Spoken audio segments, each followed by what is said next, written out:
الحمد للہ وکفا والصلاة والسلام علی عباده الذین اصطفى خصوصاً علی افضلهم وخاتم النبیین محمد الامین وعلی آلہ وصحبہ اجمعین.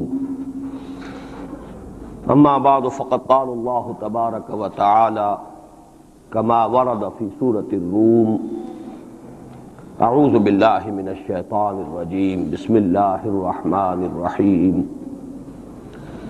الف لام میم غلبت الروم فی ادنى الارض وهم من بعد غلبهم سيغلبون فی بضع سنین للہ الامر من قبل ومن بعد ویومئذ یفرح المؤمنون بنصر اللہ ينصر من يشاء وهو العزيز الرحيم وعد الله لا يخلف الله وعده ولكن أكثر الناس لا يعلمون صدق الله العظيم.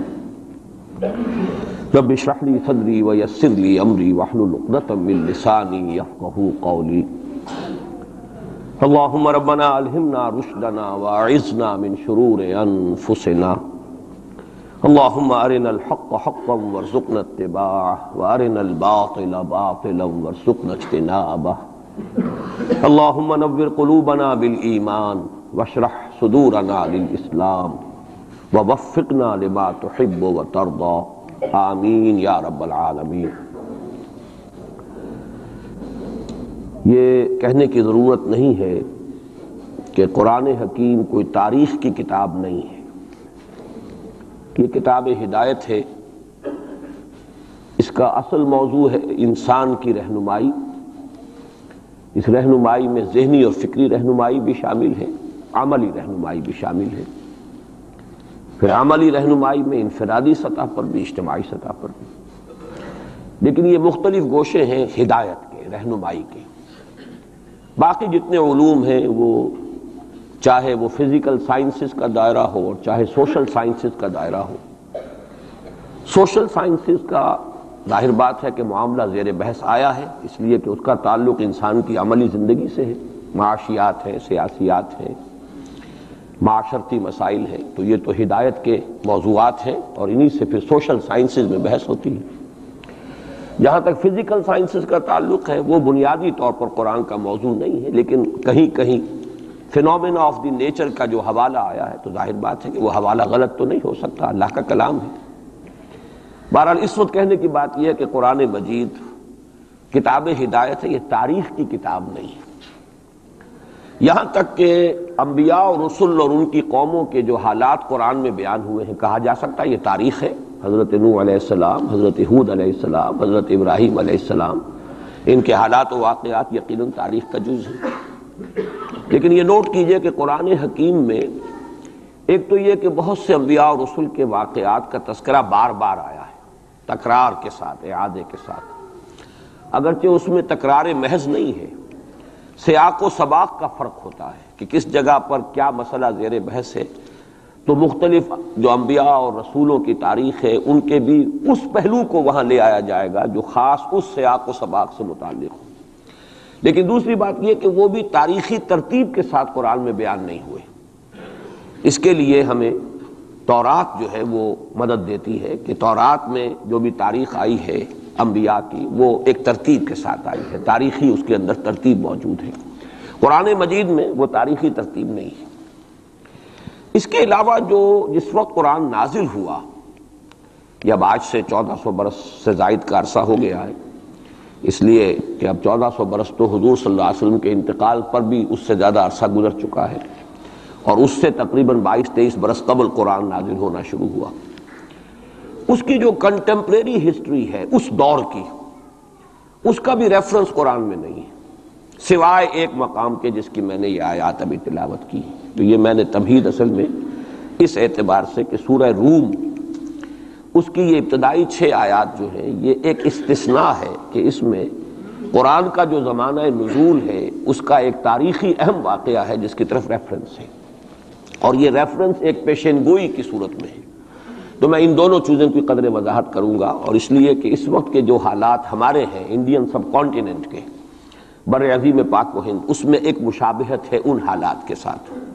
میری آج کی گفتگو کا عنوان آپ کو معلوم ہے کہ بابری مسجد کی شہادت اور اب بر صغیر پاک و ہند میں اسلام اور مسلمانوں کا مستقبل کیا ہے، اس کے حوالے سے گفتگو کرنی ہے۔ میرا اب تک کا تجربہ یہ ہے کہ جب بھی میں نے کسی بھی اپنے زمانے کے حالات کے بارے میں غور کرنا شروع کیا اور مجھے تلاش ہوتی ہے کہ کہیں کوئی حوالہ، کوئی مشابہت کسی درجے میں، اس لیے کہ ایک مقام پر قرآن مجید میں آیا فیہ ذکرکم، اس میں تمہارا ذکر موجود ہے۔ اب اگرچہ اس کی تعبیرات مختلف ہیں، تمہارے حصے کا ذکر، تمہارے حصے کی نصیحت، لیکن ذکر کا ایک مفہوم وہ بھی ہے کہ تمہارا ذکر ہے۔ اور ایک حدیث نبوی میں بڑی وضاحت کے ساتھ ہے، بڑی وہ عظیم حدیث ہے، حضرت علی رضی اللہ تعالیٰ عنہ سے مروی ہے۔ قرآن مجید کی عظمت کے بیان میں سمجھتا ہوں کہ جامع ترین حدیث وہی ہے۔ حضرت علی فرماتے ہیں کہ حضور نے ارشاد فرمایا انہا ستکون فتنۃ، ان قریب ایک بہت بڑا فتنہ رونما ہوگا۔ تو حضرت علی فرماتے ہیں کہ اس پر میں نے سوال کیا، قلت مل مخرج منہا یا رسول اللہ، اے اللہ کے رسول یہ بتائیے کہ اس فتنے سے نکلنے کا راستہ کون سا ہوگا۔ یہ بہت اہم نکتہ ہے کہ یہاں حضرت علی نے یہ نہیں پوچھا، اگر ہم ہوتے تو ہم تو سقراط اور بقراط ہیں نا، تو ہمارا تو معاملہ ہوتا ہے معلومات اور علمیات سے متعلق، ہم پوچھتے کب ہوگا، کیوں ہوگا، کدھر سے ہوگا، کیا ہوگا۔ یہ سارے سوالات جو ہیں کہ وہ فتنہ کب ہوگا، کدھر سے آئے گا، کیوں آئے گا، کیسے آئے گا، کیا اس کے حالات ہوں گے، کیا تفاصیل ہوں گی، یہ سب در حقیقت صرف پہلے ہی انداز ٹھیک تھا۔ یہ ساری چیزیں جو ہیں ان کا تعلق ہے معلومات سے۔ عملی مسئلہ کیا ہوتا ہے، اس سے نکلنے کا راستہ کون سا ہوگا۔ لہذا حضرت علی نے یہ نہیں پوچھا فتنہ کب ہوگا، کدھر سے ہوگا، کیوں ہوگا، کیسے ہوگا، بلکہ جو عملی اعتبار سے اہم سوال تھا مل مخرج منہا یا رسول اللہ، اے اللہ کے رسول یہ بتائیے اس سے نکلنے کا راستہ کون سا ہوگا۔ مخرج آپ دیکھتے ہوں گے آج کل ہوائی جہازوں میں بھی لکھا ہوتا ہے، ایگزٹ جو ہوتا ہے، ایمرجنسی ایگزٹ، مخرج، نکلنے کا راستہ۔ تو حضور نے فرمایا کتاب اللہ، اس فتنے سے نکلنے کا راستہ اللہ کی کتاب ہے۔ فیہ نبأ ما قبلکم وخبر ما بعدکم وحکم ما بینکم۔ یہ طویل حدیث ہے، میں صرف 3 ٹکڑے اس کے سنا رہا ہوں کہ قرآن مجید کی تعریف بیان کرتے حضور نے فرمایا اس میں تم سے پہلے کے لوگوں کے حالات بھی ہیں، تمہارے بعد میں جو حالات آنے والے ہیں وہ بھی ہیں، اور تمہارے مابین جتنے بھی اختلافات پیدا ہوں گے ان سب کا فیصلہ بھی ہے۔ فیہ نبأ ما قبلکم وخبر ما بعدکم وحکم ما بینکم۔ یہ کیا ہو کر دیتے ہو، ٹھیک ٹھاک تھا معاملہ۔ تو یہ نوٹ کر لیجئے کہ اس حوالے سے میرا تجربہ یہ رہا ہے کہ جب بھی کبھی میں کسی وقتی موضوع پر غور کرتا ہوں تو مجھے کہیں نہ کہیں، آج تک ایسا نہیں ہوا ہے کہ مجھے قرآن مجید کے کسی مقام سے اس میں کوئی رہنمائی نہ ملی ہو، چاہے وہ ایک یوں کہیے کہ ضمنی انداز میں بات ہوتی ہے، جزوی ہوتی ہے، ایگزیکٹلی تو وہ حالات آج نہیں ہے، 1400 برس کا فصل ہے، لیکن یہ مقام اصل میں مجھے محسوس ہوا کہ اس کی ہماری اس وقت کی جو صورتحال ہے بر عظیم پاک و ہند کی، اس کے حوالے سے اس میں بڑی مشابہت موجود ہے۔ تو سب سے پہلے میں چاہتا ہوں کہ ان آیات کا ترجمہ اور یہ کہ اس وقت جو حالات تھے کہ جن میں یہ آیات نازل ہوئیں ان کا ایک آپ کے سامنے تصور آ جائے۔ الف لام میم یہ تو حروف مقطعات ہیں، 4 مکی صورتوں کے شروع میں آئے ہیں، 2 مدنی صورتوں کے۔ سورہ بقرہ الف لام میم سے شروع ہوتی ہے، سورہ آل عمران یہ مدنیات ہیں۔ مکیات سورہ عنکبوت، سورۃ الروم جس کی یہ ابتدائی آیات ہیں، پھر سورہ لقمان، پھر سورہ سجدہ۔ تو یہ 6 آیتیں جو ہے سورہ روم کی، الف لام میم غلبت الروم فی ادنی الارض، مغلوب ہو گئے رومی قریب کی سرزمین میں، ادنا قریب کا، دنا کہتے ہیں قریب کھونے کو، رومی مغلوب ہو گئے قریب کی سرزمین میں۔ اب اس کی تھوڑی سی وضاحت ضروری ہے، اور یہ تھوڑا سا جغرافیے کا نقشہ ذہن میں لے آئیے۔ جزیرہ نما عرب جو ہے وہ آپ کو معلوم ہے، اس کے جنوب میں اور دونوں طرف سمندر ہے، ادھر بحر احمر ہے مغرب میں، مشرق میں خلیج فارس یا خلیج عربی جو بھی اس کو کہیں، جنوب میں بحر ہند ہے، بحر عرب ہے۔ اوپر جا کر ایک تکون بنتی ہے، وہ تکون یہ ہے کہ ادھر سے اگر بحر احمر کی جو بحر احمر ہے، ریڈ سی، اس کی خلیج عقبہ کی سیدھی لکیر کھینچ دیں اوپر، اور ادھر سے خلیج فارس کی سیدھی لائن کھینچ دیں تو اوپر جا کر یہ ایک جگہ مل جائیں گے، اور یہ ایک ٹرائنگل وجود میں آئے گی۔ بیس نیچے ہے جنوب میں، جو جزیرہ نما عرب کا عربین پیننسولا کا بیس ہے۔ یہ جو اوپر کی تکون بنتی ہے اس میں جزیرہ نما عرب سے باہر، یہ بھی عرب ملک ہے۔ اس کے نام کیا ہے؟ عراق عرب، شام عرب۔ تو گویا کہ ملک عرب جو ہے اس کے 3 حصے، ایک جزیرہ نما ہے پیننسولا نیچے، جسے عام طور پر عرب سمجھا جاتا ہے، وہ آج کل آپ اسے سعودی عرب کہیں گے، اور اس کے ساتھ امارات وغیرہ ہیں، یا ادھر یمن ہے۔ یہ جو ممالک ہیں یہ مل کر بنتے ہیں یہ جزیرہ نما، یہ ہے پیننسولا، عربین پیننسولا۔ اس کے اوپر عراق عرب، یہ بھی عرب قوم ہے، عرب علاقہ ہے، عرب زبان اس کی اب شروع سے چلی آ رہی ہے۔ اور شام عرب، سیریا، یہ شام عرب ہے۔ اب اس سے داہنی طرف یا مشرق کی طرف ایران، اور شام کے مغرب کی طرف تو خیر میڈیٹرینین آ جاتا ہے، لیکن ذرا سا اوپر جائیں تو وہ ترکی ہے، روم، پرانا روم۔ اور آپ کو معلوم ہے کہ جب حضور کی بعثت ہوئی ہے تو اس سے پہلے کم و بیش 700-800 برس سے یہ 2 عظیم مملکتیں چلی آ رہی تھیں، سلطنت روما اور سلطنت ایران۔ ان دونوں کا مقابلہ رہتا تھا۔ یوں سمجھئے کہ تاریخ جھولا جھولتی تھی، کبھی ایرانی آگے بڑھتے تھے یہ مکے شہر میں، اور شمال میں یہ جو کشمکش تھی، تاریخ جھولا جھول رہی تھی۔ اس میں ایسا ہوا ہے کہ سن 614 میں ایک بڑی ہی زبردست شکست دی ہے رومیوں نے ایرانیوں کو۔ یہ تاریخ کی بدترین شکستوں میں سے ہے جو رومیوں کے ہاتھوں، جو رومیوں کی ہوئی ہے ایرانیوں کے ہاتھوں۔ اب ایرانی چونکہ تھے آتش پرست مشرک تھے، اور یہ تھے حضرت عیسیٰ کے نام لیوا، ان کی کچھ نہ کچھ مناسبت مسلمانوں سے جڑتی تھی، اس لیے کہ حضور صلی اللہ علیہ وسلم حضرت عیسیٰ علیہ السلام کے ماننے والے، انہیں اللہ کا پیغمبر ماننے والے، تو یہ جو ایک ایسوسییشن تھی اس کی وجہ سے بغلیں بجائیں مشرکین مکہ نے کہ دیکھو ہمارے جو ساتھی ہیں ایرانی آتش پرست وہ جیت گئے، اور تمہارے جو کیمپ، ایک ہی کیمپ سمجھ لیجئے، تمہارا بہرحال ان سے کچھ نہ کچھ تعلق ہے، تو حضرت مسیح کے ماننے والے اور تورات کے ماننے والے وہ شکست کھا گئے۔ اور شکست بھی ایسی تھی کہ یروشلم سے یہ نکلے ہیں، بھاگے ہیں رومی۔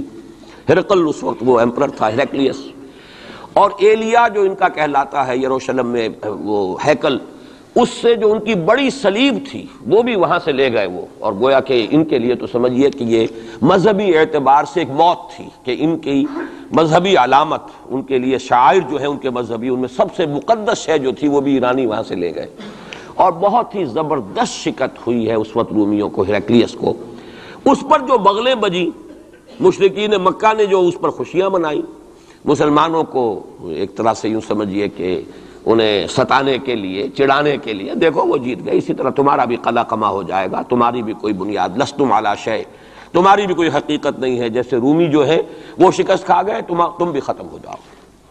اس وقت یہ آیات نازل ہوئی ہیں، اور یہ آیات اب پیشن گوئی کی صورت میں نازل ہوئی ہیں مسلمانوں کی دلجوئی کے لیے۔ ان کا جو مورال اس وقت گر رہا تھا مکے کے مسلمانوں کا، ابھی ہجرت نہیں ہوئی ہے، ابھی تو یہ مکے ہی میں معاملہ چل رہا ہے۔ 610 میں حضور پر وحی کا آغاز ہوا ہے، گویا کہ یہ 5واں برس ہے نبوت کا، ابھی ہجرت سے 7 سال پہلے کی بات ہو رہی ہے یہ جو مکے کے اندر جو صورتحال ہے۔ تو وہاں انہیں خبر دی گئی، الف لام میم غلبت الروم فی ادنی الارض، قریب کی سرزمین میں، اب یہ جزیرہ نما سے قریب ہے یہ پورا علاقہ شام کا، عراق کا، رومی مغلوب ہو گئے، رومیوں کو شکست ہو گئی۔ وَهُمْ مِنْ بَعْدِ غَلَبِهِمْ سَيَغْلِبُونَ، اور وہ اپنی اس مغلوبیت کے بعد پھر غالب آ جائیں گے۔ یہ پیشن گوئی ہے کہ یہ صورتحال مستقل نہیں ہے، یہ عارضی سی بات ہے، اس پر بغلیں نہ بجاؤ، اس پہ خوشیاں نہ مناؤ، اور اے مسلمانوں تم دل گرفتہ نہ ہو، رنجیدہ نہ ہو، بلکہ یہ عارضی بات ہے۔ غلبت الروم فی ادنی الارض وَهُمْ مِنْ بَعْدِ غَلَبِهِمْ سَيَغْلِبُونَ فِي بِضْعِ سِنِينَ، تعین کے ساتھ یہاں پر معین کر دیا ہے اللہ نے کہ بضع سنین میں، چند سالوں میں، لیکن بضع کے لفظ کا اطلاق ہوتا ہے عربی زبان میں 3 سے لے کر 9 تک پر، 10 سے کم 3 سے زائد، یہ بضع ہے۔ فی بضع سنین، ان سالوں کے اندر یہ پلٹا کھا جائیں گے حالات، ٹیبل ول بی ٹرنڈ، اور پھر جو ہے رومیوں کو فتح حاصل ہو جائے گی۔ یہ پیشن گوئی ہے۔ میں اب یہاں اس حوالے سے ذرا 2 باتیں کہہ دوں پھر آگے چلوں گا۔ میں نے خاص طور پر آج اس مقام کو اس لیے بھی چنا ہے کہ میں یہ محسوس کرتا ہوں کہ ہمارے ہاں جو حضور صلی اللہ علیہ وسلم کی احادیث میں پیشین گوئیاں ہیں، ہمارے ہاں کا جدید تعلیم یافتہ طبقہ ان کی طرف کوئی توجہ نہیں دیتا، بلکہ سمجھتا ہے کہ ادھر اس بے اعتنائی کا رویہ اختیار کرتا ہے کہ کوئی کیا باتیں ہیں، یہ آدمی کو کام کرنا چاہیے، یہ کیا پیشین گوئیوں کے بارے میں کیا دلچسپیاں لینا ہے۔ تو پہلے تو وہ یہ نوٹ کر لیں کہ پیشین گوئیاں صرف حدیث میں نہیں ہے، قرآن میں بھی ہے، قرآن میں یہ پیشین گوئی آئی ہے۔ فرق تو ہوگا حدیث کی پیشین گوئی اور قرآن کی پیشین گوئی کا۔ کیا فرق ہوگا؟ نمبر ایک یہ کہ قرآن کا تو ہر حرف جو ہے وہ یقینی ہے۔ حدیث کے بارے میں یہ ہو سکتا ہے روایت بالمعنی ہو، روایت کرنے میں کوئی لفظ تھوڑا بہت بدل گیا ہو، پھر حدیث کی سند کیا ہے، وہ صحیح بخاری کی ہے، صحیح مسلم کی ہے، اس کا استناد کا پایا کیا ہے، درجہ کیا ہے، جبکہ قرآن مجید کا ہر حرف جو ہے وہ مستند ہے، بلا لا ریب فیہ کا مصداق ہے۔ یہ فرق تو ہوں گے۔ اور دوسرا فرق بہت اہم یہاں ہے کہ یہاں سالوں کا تعین کر دیا گیا ہے، یعنی زیادہ سے زیادہ 9 برس کے اندر اندر یہ صورتحال بدل جائے گی۔ حدیث میں جو پیشین گوئیاں آئی ہیں ان میں کوئی تعین وقت کا نہیں، بلکہ سورہ انبیاء کے آخر میں 2 آیتوں میں حضور سے یہ کہا گیا کہ آپ کہہ دیجئے ان ادری اقریب ام بعید ما توعدون، اے نبی ان سے کہہ دیجئے کہ مجھے یہ معلوم نہیں ہے کہ جس چیز کی تمہیں خبر دی جا رہی ہے، جس چیز کا وعدہ تم سے کیا جا رہا ہے وہ قریب ہے یا دور ہے، ٹائم ٹیبل میں نہیں جانتا، لیکن جو میں کہہ رہا ہوں وہ ہو کر رہے گا۔ وَإِنْ أَدْرِي لَعَلَّهُ فِتْنَةٌ لَكُمْ وَمَتَاعٌ إِلَىٰ حِينٍ، اور اسی صورت میں پھر آگے چل کر ایک آیت کے بعد یہ ہے، اور یہ بھی کہہ دیجئے ہو سکتا ہے لعلہ شاید کہ یہ ابھی تمہارے لیے کچھ اور موقع تمہیں مل جائے، آزمائش تمہیں کا موقع مل جائے، اللہ تعالیٰ تمہیں کچھ بریدنگ سپیس دے دے تاکہ تم اس میں اپنی اصلاح کر سکو، تو گویا کہ آزمائش کی ایک مہلت اور مل جائے تمہیں، یہ ہو سکتا ہے۔ لعلہ فتنۃ لکم ومتاع الی حین، ایک وقت معین تک کے لیے اللہ تعالیٰ تمہیں اور رہنے بسنے کا موقع دے دے، لیکن یہ کہ اس میں کوئی شک نہیں ہے کہ جس عذاب الہی کی میں تمہیں خبر دے رہا ہوں وہ آ کر رہے گا، اس میں کوئی شک نہیں۔ کب آئے گا یہ مجھے معلوم ہے۔ اسی کی ایک مثال اور بھی ہے، نوٹ کر لیجئے، جب حضور نے خواب دیکھا، اور نبی کا خواب بھی وہی ہوتا ہے کہ ہم عمرہ کر رہے ہیں، حضور نے صحابہ کو حکم دے دیا۔ سن 6 ہجری کا یہ واقعہ مشہور ہے کہ اب تقریباً 1400 یا بعض روایات میں آتا 1800 صحابہ کے ساتھ آپ احرام باندھ کر عمرے کے لیے اور مکے کا سفر کر رہے ہیں، حدیبیہ تک پہنچ گئے۔ اب وہاں جو صورتحال پیش آئی، مکے والے اڑ گئے، کسی قیمت پر ہم نہیں کرنے دیں گے، گویا کہ خون کی ندیاں بہہ جائیں گی۔ تو وہاں کی صورتحال کو دیکھ کر مصالحت کی حضور نے، صلح کی، صلح حدیبیہ مشہور صلح حدیبیہ بہت ہی اہم ہے، تاریخ کا، سیرت النبی کا بہت اہم واقعہ ہے۔ اس پر بعض لوگوں کے ذہنوں میں یہ اشکال پیدا ہوا کہ حضور نے تو کہا تھا کہ میں نے خواب دیکھا ہے، اور نبی کا خواب تو وہی ہوتا ہے، اور ہم اس وقت جا رہے ہیں بغیر عمرہ کیے، تو گویا کہ ایک وسوسہ تو آ سکتا ہے، بڑے سے بڑے آدمی کے ذہن میں آ سکتا ہے۔ اور صحابہ کرام تو آ کر حضور سے کہتے بھی تھے کہ حضور بضع اوقات ہمیں اپنے دل میں ایسی باتیں بھی محسوس ہوتی ہیں کہ زبان پر لانے سے ہم زیادہ بہتر سمجھتے ہیں کہ ہمیں زندہ آگ میں جلا دیا جائے، یعنی ایسے وسوسے بھی ہمارے دل میں آ جاتے ہیں، دماغ میں آ جاتے ہیں۔ تو حضور نے فرمایا کیا واقعی تم ایسا محسوس کرتے ہو کہ اس بات کو زبان پر لانے سے بہتر ہے کہ ہمیں زندہ جلا دیا جائے؟ عرض کیا جی ہاں، یہ تو ہمارا، فرمایا ذاک ایمان، یہی تو ایمان ہے۔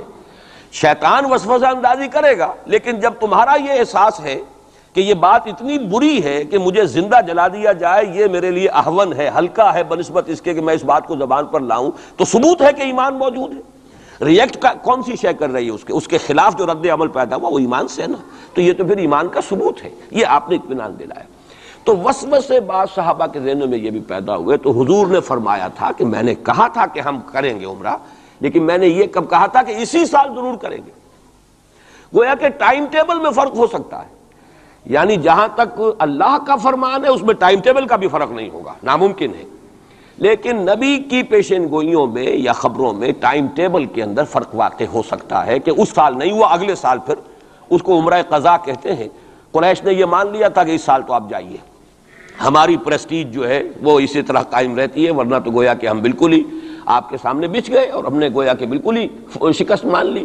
اس سال تو آپ جائیں، اگلے سال آئیے، 3 دن کے لیے ہم مکہ خالی کر دیں گے، بالکل ہم چلے جائیں گے پہاڑوں میں، آپ مکے میں رہیں 3 دن اور جس طرح چاہیں طواف کریں اور عمرہ کریں۔ بہرحال اگلے سال پھر وہ عمرہ ہوا، اسے عمرہ قضا کہتے ہیں۔ یہ بھی میں نے مثال دی ہے کہ ٹائم ٹیبل کا جہاں تک تعلق ہے، حضور کی دی ہوئی پیشین گوئیاں جو ہیں اس کے بارے میں ہم تعین نہیں کر سکتے کہ یہ کب ہوگا، گمان کر سکتے ہیں، اندازہ ہو سکتا ہے، لیکن تعین نہیں۔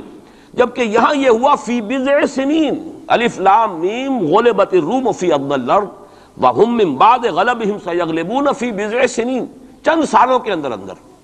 اب اس پر یہ واقعہ بھی آپ نوٹ کر لیجئے کہ حضرت ابو بکر رضی اللہ تعالی عنہ نے انہی آیات کی بنا پر ایک شرط کر لی ایک کافر سے، مشرکین مکہ کے سرداروں میں سے ایک سے، کہ 3 سال کی شرط انہوں نے لگا دی، کم سے کم مدت جو ہوتی بضع کی 3 سال، کہ 3 سال کے اندر اندر اگر یہ صورتحال تبدیل نہ ہوئی تو میں 100 اونٹ تمہیں دوں گا، اور اگر قرآن کی پیشن گوئی درست ہو گئی تو تم 100 اونٹ مجھے دو گے۔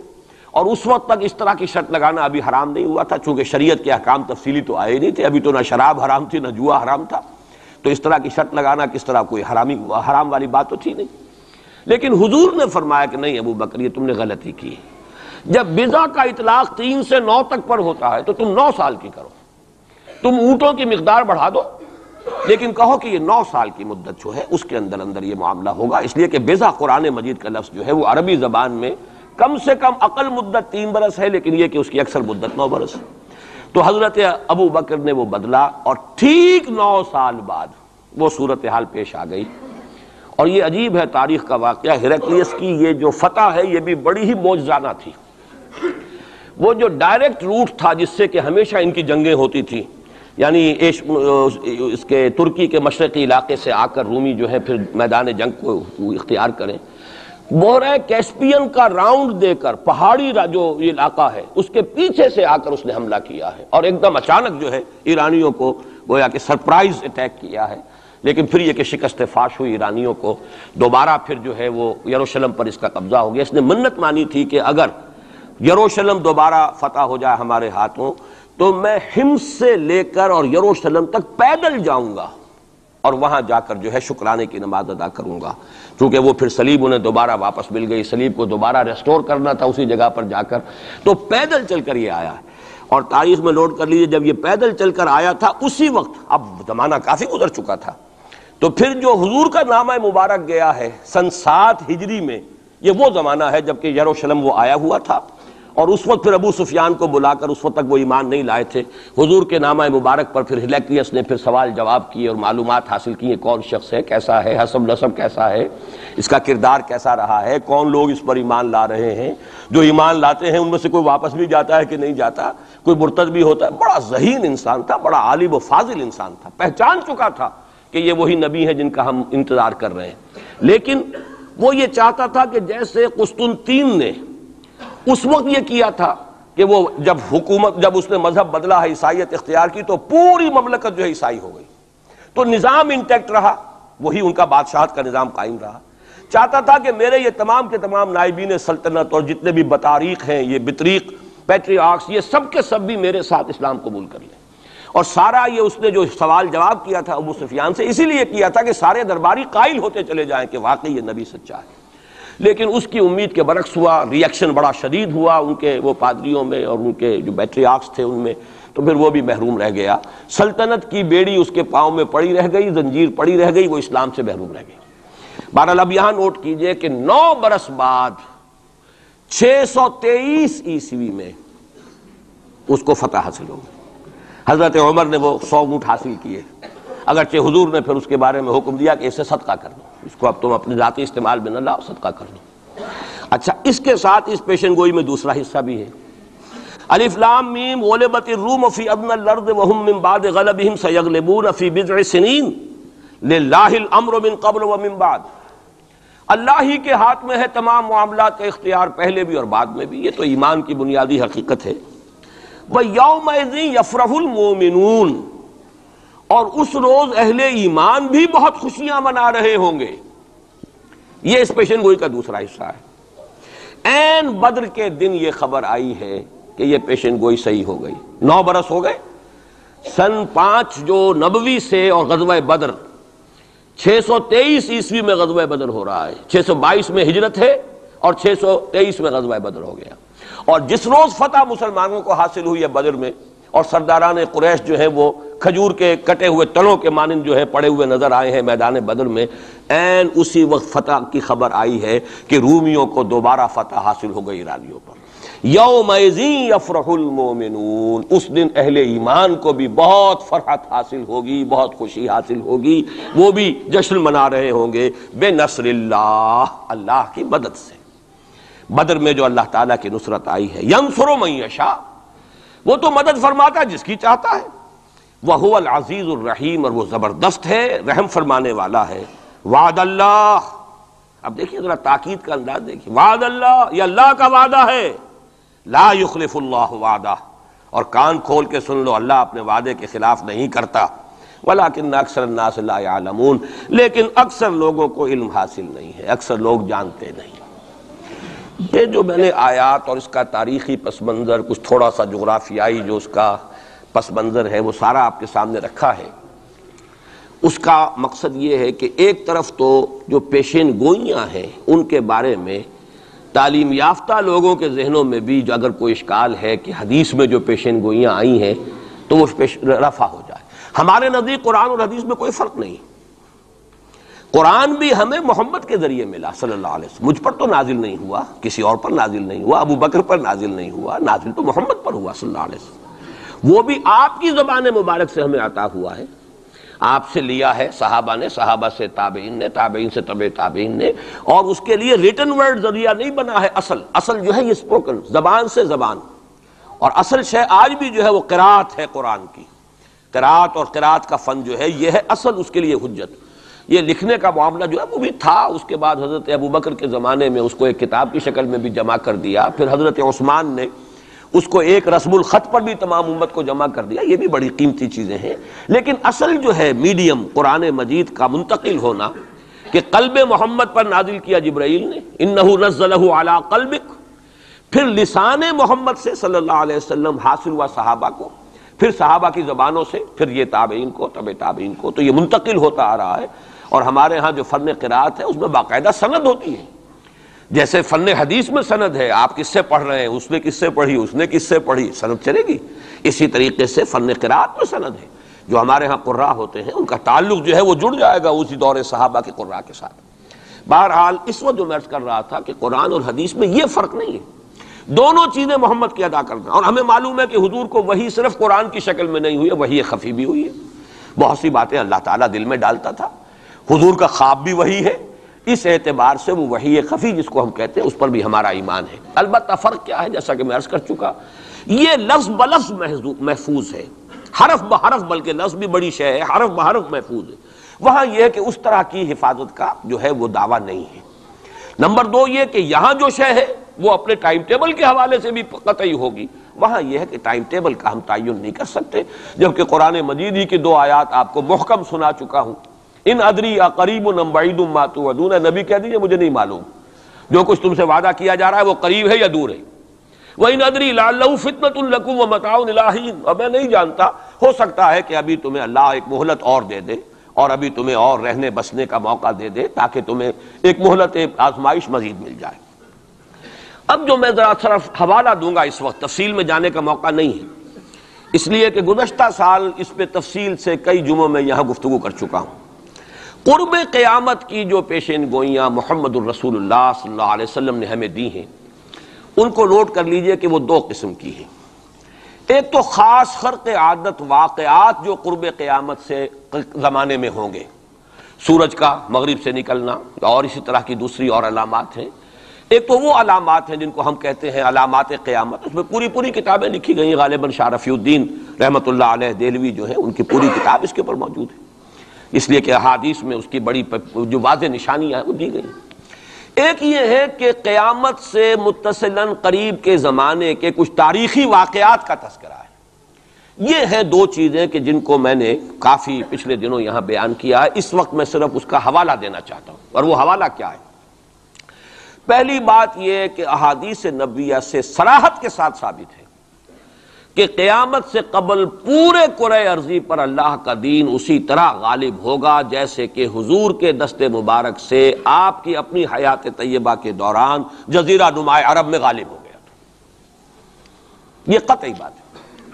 حضور نے 5 ادوار گنائے، یہ حدیثیں ہم نے اس کے ٹیکسٹ بھی عام کیے ہیں، ندائے خلافت میں ان کے ٹائٹلز پر شائع کیا ہے تاکہ یاد کریں آپ حضرات الحدیثوں کو، اس لیے کہ جو حالات اس وقت ہیں اور جو سامنے آنے والے ہیں بہت مایوس کن حالات ہیں، اور مایوس کن حالات میں پھر اگر امید کی کوئی ڈور جو ہے وہ ہاتھ میں رہے تو آدمی کو سنبھالا ملتا رہتا ہے، کہیں نہ کہیں کچھ امید بھی جو ہے کہ دامان خیال یار چھوٹا جائے ہے مجھ سے، وہ امید کا دامن جو ہے ہاتھ سے بالکل ہی نہ چھوٹ جائے تو کوئی نہ کوئی نا امیدی سنبھلنے دے مجھے ہے نا امیدی کیا قیامت ہے، بڑا پیارا مصرع ہے، سنبھلنے دے مجھے ہے نا امیدی کیا قیامت ہے کہ دامان خیال یار چھوٹا جائے ہے مجھ سے، تو نا امیدی بہت بری شے ہے، لا تقنطوا من رحمۃ اللہ۔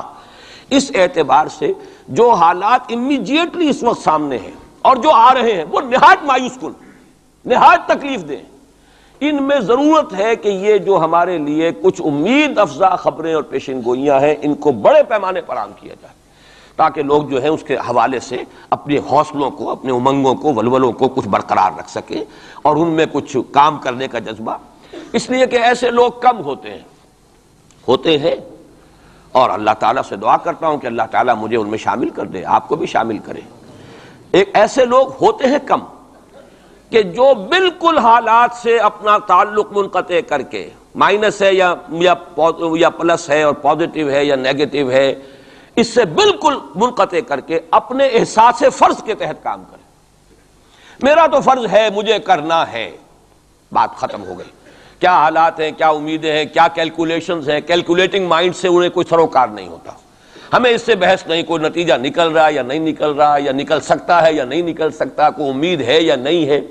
حضرت نوح علیہ السلام 950 برس تک دعوت دیے چلے جا رہے ہیں، کون سی امید تھی؟ آخری وقت تک کوئی امید بر نہیں آئی، کوئی امید تھی ہی نہیں۔ 950 برس کوئی تصور ہم نہیں کر سکتے، دعوت دے رہے، اس لیے کہ فرض ہے، آپ کے ذمہ ہے، آپ کو تو پہنچانا ہے۔ یا ایھا الرسول بلغ ما انزل الیک من ربک فإن لم تفعل فما بلغت رسالہ، اے رسول پہنچاتے رہو جو کچھ کے نازل کیا جا رہا ہے تم پر تمہارے رب کی طرف سے، تمہیں تو کرنا ہے۔ نتیجہ نکلے نہ نکلے، کو مانے نہ مانے، حالات بہتر ہوں یا اور بدتر ہو، اس سے بالکل لا تعلق۔ اس کو ہندی فلسفے میں ڈیٹیچمنٹ کہتے ہیں، اپنے آپ کو ایکشن جو ہے، ایکشن آدمی کر رہا ہے اپنے فرض کے تحت، اپنے آپ کو ڈیٹیچ کر لیجئے اس کے نتیجے سے۔ نتیجہ کو اچھا بھی نکلے تو خوشی بھی نہیں ہونی چاہیے، نتیجہ اگر کوئی برا نکلا تو افسوس بھی نہیں ہونا، یہ کوئی انتہا ہے، تھیوریٹیکل بات ہے۔ انسانی سطح پر تو یہی ہوگا کہ اچھا نتیجہ نکل رہا ہے تو کچھ نہ کچھ خوشی ہوتی ہے، فرحت ہوتی ہے، اطمینان ہوتا ہے، اور اگر کچھ دوسری صورت ہے تو پھر کچھ نہ کچھ رنج ہوتا ہے، افسوس ہوتا ہے۔ قرآن خود کہتا ہے فَلَعَلَّكَ بَاخِعٌ نَفْسَكَ أَلَّا يَكُونُوا مُؤْمِنِينَ، اے نبی کیا آپ اپنے آپ کو صدمے سے ہلاک کر لیں گے کہ یہ ایمان نہیں لا رہے؟ تو یہ صدمہ ہونا، رنج ہونا، دکھ ہونا، افسوس ہونا، یہ اپنی جگہ پر ہے۔ یا اگر کہیں کوئی کامیابی ہو جائے، حضرت عمر کے ایمان لانے کی خبر آئی تو حضور نے بھی نعرہ تکبیر بلند کیا، اب یہ ایک فوری تاثر ہے، ہونا چاہیے۔ آپ کو کسی چیونٹی نے کاٹا ہے کہیں سے تو فوراً ہاتھ آپ کا جو ہے وہ جنبش کھائے گا، یہ ریفلیکس ایکشن ہے، یہ ہوگا۔ لیکن ہندو فلسفی میں تو یہاں تک ہے کہ ڈیٹیچ کر لو اپنے آپ کو اس درجے کہ آپ کا اپنے ایکشن کے ساتھ، action for the sake of action, یا یوں کہیے کہ وہ اپنے مقصد کے تحت جو ہے آپ کام کر رہے ہیں۔ باقی یہ کہ کیا نتیجہ نکلتا ہے نہیں نکلتا ہے، امید افزا ہے یا مایوس کو، بالکل چھوڑ دیجیے۔ بہرحال اس کی ضرورت ہے، لیکن ایسے لوگ جیسا کہ میں نے عرض کیا ہوتے کم، اکثریت لوگوں کی ایسی ہوگی کہ جو کچھ نظر آتا ہو تو کچھ کام کرتے ہیں، کچھ حوصلہ بڑھتا ہے، پھر کچھ اور ہمت جو ہے بنتی ہے۔ اس حوالے سے میں کہتا ہوں کہ چونکہ جو موجودہ حالات ہیں اور مستقبل قریب میں جو حالات آ رہے ہیں وہ سخت مایوس کن ہیں، انہی کا بعد میں تذکرہ کروں گا۔ لیکن اس وقت جو ہے اگر ہم ان حدیثوں کو سامنے رکھیں گے کہ پہلی بات یہ کہ اس دنیا پر، پورے کرۂ ارضی پر دین کا غلبہ ہو کر رہے گا، دین حق اسی طرح نافذ ہوگا جیسے کہ حضور کے ہاتھوں نافذ ہوا ہے جزیرہ نما عرب۔ اور یہ جو گلوبل ڈومینیشن ہے اسلام کی، یہ ایک تو اس سے بھی ثابت ہے کہ 3 مرتبہ قرآن میں فرمایا گیا هو الذی ارسل رسولہ بالہدی ودین الحق لیظہرہ علی الدین کلہ۔ حضور کا مقصد بعثت ایکسکلوسیو شان ہے، یہ صرف آپ کی ہے، کسی اور نبی اور رسول کی نہیں ہے، کہ قرآن کہتا ہے غلبہ دین کے لیے بھیجا ہم نے، صرف تبلیغ کے لیے نہیں بھیجا۔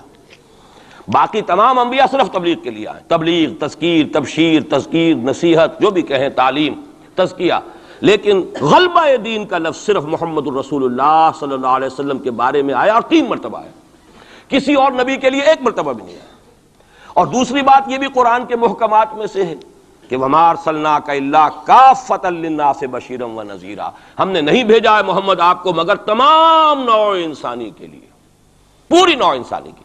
گویا کہ پورے عالم انسانیت پر غلبہ دین ہوگا تو بعثت محمدی کی تکمیل ہوگی، پورے عالم جب بھیجا گیا پورے عالم انسانی کے لیے۔ اس اعتبار سے بھی صغرا کبرا جوڑیے تو اس کا نتیجہ نکلتا ہے۔ باقی یہ کہ حضور نے وضاحت کے ساتھ وہ احادیث جو ہیں جیسے میں نے عرض کیا، میں نے بارہا آپ کو سنائی ہیں، حضور نے 5 دور گنوائے ہیں: دور نبوت، دور خلافت علی منہاج النبوہ، حدیث کا ٹیکسٹ میں بیان نہیں کر رہا وقت کی کمی کی وجہ سے، پھر دور ایسی ملوکیت کا جو کٹ کھنی ہوگی، ظالم کاٹ کھانے والی، پھر دور ایسی ملوکیت کا جو جبری ہوگی، یہ میرے نزدیک جو غلامی کا دور ہمارا گزر چکا ہے اور ابھی ہے، پارشلی ختم ہوا، پارشلی باقی ہے۔ براہ راست جو ہے ویسٹرن امپیریلسٹ پاورز جو ہیں وہ یہاں سے چلی گئی ہیں، ان کی فوجیں اب موجود نہیں ہیں ہمارے ہاں، لیکن یہ کہ ان کی تہذیب، ان کا تمدن، ان کا فکر، ان کے نظریات، ان کے فلسفے، ان کی سوچ، ان کا طرز بود و باش، انہی کا لباس، انہی کی صفت، یہ سب کچھ موجود ہے۔ اور ٹیکنالوجی میں، علم میں اور معاشیات میں ہم بالکل بھکاریوں کی طرح ان کے سامنے ہاتھ پھیلانے پر مجبور ہیں۔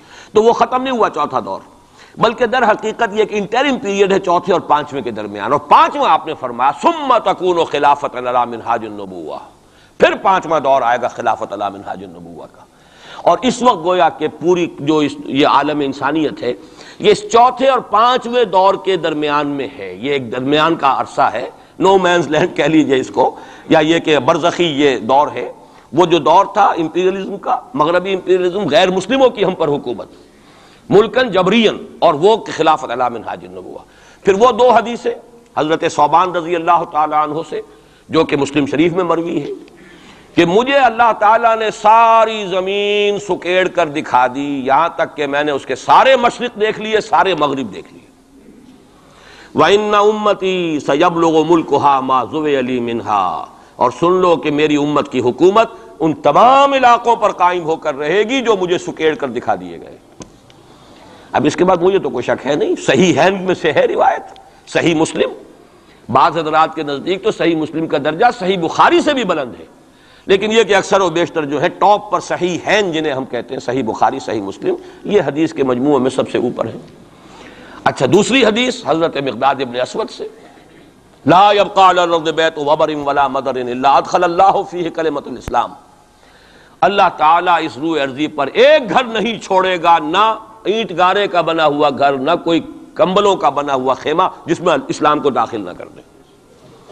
البتہ اسلام کا داخلہ 2 طریقوں سے ہوگا، بعز عزیز و ذل ذلیل، یا تو گھر والا اور خیمے والا اسلام قبول کر لے گا تو اسلام کے اعزاز کے ساتھ اس کا بھی اعزاز ہو گیا، وَلِلَّهِ الْعِزَّةُ وَلِرَسُولِهِ وَلِلْمُؤْمِنِينَ، عزت تو ہے اللہ کے لیے، اس کے رسول کے لیے، اہل ایمان کے لیے، گھر والا بھی اس کا اعزاز ہوا، اس کے گھر میں اسلام داخل ہوا اس کے اعزاز کے ساتھ۔ اگر نہیں قبول کرے گا تو نیچے ہو کر رہنا پڑے گا، یؤت الجزیۃ عن ید وہم صاغرون، چھوٹے ہو کر جزیہ پیش کرنا ہوگا۔ تو گویا کہ اسلام تو اس کے گھر میں بھی داخل ہو گیا، لیکن وہ بدبخت اعزاز اسلام سے خود محروم رہا، لیکن غلبہ تو ہو گیا نا، یدخلون فی دین اللہ افواجا کی وہ شکل تو ہو گئی کہ اللہ کا دین جو ہے وہ غالب ہو گیا، اطاعت تو انہیں کرنی پڑے گی، اسلام کی بالادستی قبول کرنی ہوگی، رہیں ہندو رہیں سکھ رہیں پارسی رہیں عیسائی رہیں، پرسنل لاء میں ان کی جان مال عزت آبرو کی حفاظت کا ذمہ بھی لیا جائے گا، ان کے عقائد کو بھی زبردستی نہیں بدلوایا جائے گا، ان کے مندروں گردواروں اور کلیساؤں اور سلوتاس جو ہیں سینیگاگز ان کی حفاظت کی جائے گی، لیکن بالادستی اسلام کی ہوگی۔ یہ ہے مسند احمد ابن حنبل کی روایت ہے حضرت مقداد ابن اسود سے۔ تو پہلی بات تو یہ ہے کہ یہ یقین، کم سے کم مجھے تو اس کا یقین حاصل ہے الحمدللہ، اور میں چاہتا ہوں کہ ہر شخص، ہر مسلمان کے دل میں یقین پیدا ہو۔ لیکن اس سے پہلے ایک اور دور ہے، وہ دور ہے کہ جس کو ہمارے اس زمانے میں آ کر 2 طبقوں نے اس کے بارے میں اتنی غلط فہمیاں پیدا کی ہیں، اور اکثر ہمارے پڑھے لکھے بزوں میں خیش راسخ العقیدہ مسلمانوں کے اندر بھی دلوں میں نقب لگی ہوئی ہے۔ سمجھتے ہیں کہ ہم تو قادیانی نہیں ہیں، سمجھتے ہیں کہ ہم تو منکر حدیث نہیں ہیں، لیکن ان حدیثوں پر ان کا یقین نہیں ہے، حالانکہ یہ بخاری شریف کی روایات ہیں، حالانکہ یہ مسلم شریف کی روایات ہیں کہ اس سے پہلے ایک دور آنا ہے، مسلمانوں پر سخت عذاب کا دور آنا ہے، اور یہ عذاب جو ہے شدید ترین عذاب، اس کی جو سب سے اہم شخصیت ہے المسیح الدجال، یہودیوں کے ہاتھوں آئے گا، اور یہودیوں میں ایک شخص پیدا ہوگا، کھڑا ہوگا جو مسیح ہونے کا دعویٰ کرے گا، المسیح الدجال، دجال کہتے ہیں فریبی کو، دجل فریب کو کہتے ہیں، جو فریب سے اپنے آپ کو مسیح کہلوائے گا کہ میں مسیح ہوں.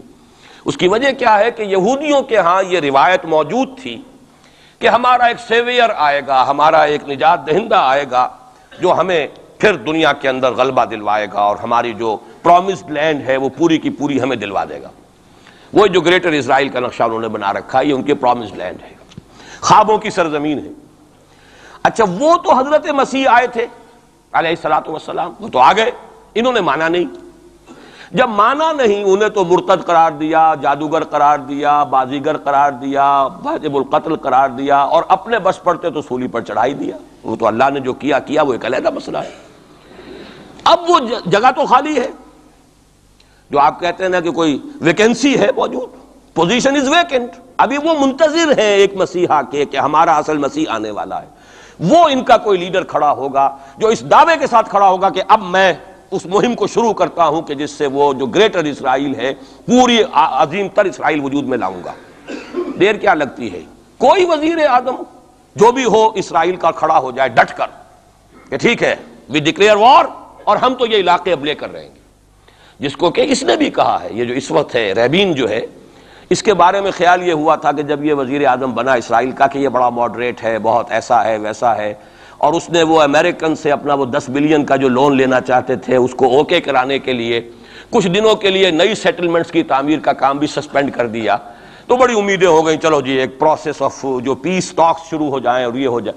لیکن سب ثابت ہو چکا ہے. اسی زمانے میں وہ گیا اپنے فوجی ہیڈ کوارٹر میں اور جا کر وہاں پہ اپنے فوجی آفیسرز کی وہ جو اب لوگوں میں تشویش ہو گئی ہوگی کہ ہم کس خواب کو دیکھ رہے ہیں اور یہ شخص کدھر چلنے لگ گیا ہے، تو جا کر کہا اور رپورٹ ہوئی ہے خبر. اس نے کہا یہ نہ سمجھو کہ گریٹر اسرائیل کو میں نے چھوڑ دیا ہے، اس کا نقشہ تو میرے دل پر کندہ ہے اور میں منتظر ہوں وہ وقت آئے کہ ہم وہ گریٹر اسرائیل قائم کریں. کوئی شخص کھڑا ہو جائے گا، اس کے لیے وہ ڈکلیئر کر دے گا. کوئی شکلیں اور کوئی سچویشن ہو سکتی ہے. اور اس اعتبار سے نوٹ کیجئے کہ یہ بابری مسجد کی شہادت کے بارے میں یہ صحیح بات کہی جا رہی ہے کہ یہ در حقیقت ایک فیلر ہے ہنود اور یہود کے جو گٹھ جوڑ ہے. یہ میں آپ کو پہلے بتا چکا ہوں کہ یہ جو وہاں کا ہندو فنڈامنٹلسٹ ہے ہندوستان کا، باقاعدہ وفد گئے اسپین یہ معلوم کرنے کے لیے کہ اسپین میں مسلمانوں کو جو ایکسٹرمینیٹ کیا تھا کس طریقے سے کیا تھا. باقاعدہ یہ تو ریسرچ کرتے ہیں، محنتیں کرتے ہیں اور بہت ہی مستقل مزاجی کے ساتھ کام کرتے ہیں. انہوں نے تو باقاعدہ اس کا بھی جائزہ لیا ہوا ہے. پھر اسرائیل کے ساتھ جو ہم کے کانٹیکٹ ہو رہے ہیں، اور ابھی جو اسرائیل کا وزیر اعظم وہاں پہ آنے والا تھا، وہ وزیر خارجہ غالباً کسی وجہ سے ابھی جو صورت ہو گئی ہے اس کو ملتوی کیا ہے. تو یہ در حقیقت یہ دیکھنا ہے کہ مسلمانوں کے اندر جان ہے تو کتنی. یہ فیلرز پھینکے جایا کرتے ہیں، اندازہ ہو جائے کتنا ریئیکشن ہے. وہ ریئیکشن جتنا کچھ تھا ہو لیا. اور ہمارا ریئیکشن ہونا کیا ہے؟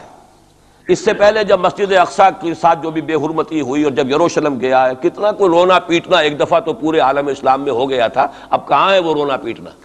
اب تو ریکنسائل کیے بیٹھے. اب تو وہی عرب ممالک ایک ٹیبل پر جا کر میڈرڈ میں تو بیٹھ آئے نا آخر اسرائیل کے ساتھ، اور اب مسلسل گفتگویں واشنگٹن میں جو ہے، پہلا round, second round, third round, کبھی تو اس کے ساتھ ایک میز پر بیٹھنا گوارا نہیں تھا، اس کو ریکگنائز کرنے کا کوئی سوال نہیں تھا. اب اس کی باتیں بھی ہو رہی. تو معلوم ہوتا ہے کہ یہ سارے جو ہیں حالات، یہ کوئی ایسی باتیں نہیں ہیں کوئی فیری ٹیلز ہوں، یہ کوئی پریوں کی کہانیاں ہوں جو آنے والی ہیں کیسے ہم مان لیں. یہ صحیح عقیدہ اسلامی ہے. ازروع احادیث حضرت مسیح علیہ السلام زندہ آسمان پر اٹھائے گئے اور وہی حضرت مسیح علیہ السلام دوبارہ آئیں گے اور یہودیوں کا آخری قلع قمع انہی کے ہاتھوں ہوگا. اور یہ در حقیقت قرآن مجید کا جو فلسفہ ہے انبیاء اور رسول کے بارے میں، اس کے عین مطابق ہے.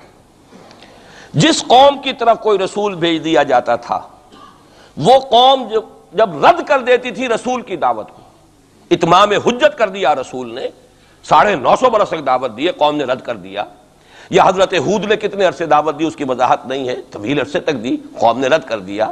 حضرت صالح نے کتنے عرصے دعوت دی، قوم نے رد کر دیا. پھر کیا ہوتا تھا؟ اس قوم کو ہلاک کر دیا جاتا تھا، ختم کر دیا جاتا تھا، پھر اس کا نام و نشان نہیں چھوڑا جاتا تھا.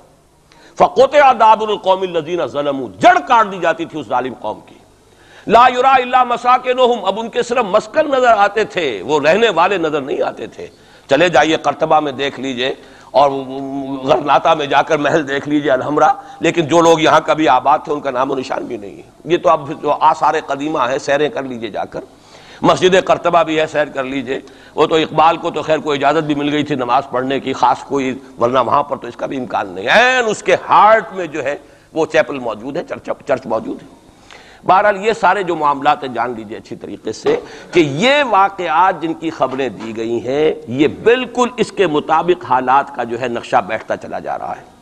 کوئی یہودی لیڈر کھڑا ہوگا اور وہ مسیح کا دعویٰ کرے گا، میں ہوں مسیح، چاہے وہ خود بھی جانتا ہو کہ میں جھوٹ بول رہا ہوں اور جانتا ہوگا کہ جھوٹ بول رہا ہوں، لیکن یہ کہ تمام اس یہودیوں کو جمع کرنے کے لیے لازم ہوگا کہ وہ دعویٰ کرے۔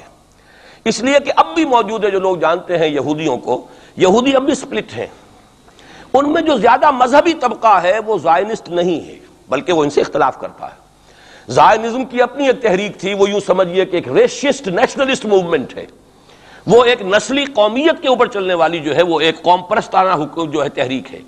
جو مذہبی طبقہ ہے، جو یہودی داڑیاں رکھتے ہیں اور جو لمبے لمبے بال رکھتے ہیں اور کالی ٹوپیاں پہنتے ہیں اور لمبی شیروانیوں ٹائپ جو ہے ان کے لانگ کوٹس ہوتے ہیں، اور یہ وہاں مینہٹن میں بڑے نظر آتے ہیں گھومتے ہوئے اور بہت سرمایہ دار ہیں، اسی لیے نیو یارک کو جو یارک کہا جاتا ہے، وہ یہودی جو ہے وہ ان میں بڑا طبقہ بھی موجود ہے کہ جو اس زائنزم کو اور اسرائیل کو تسلیم نہیں کر رہا۔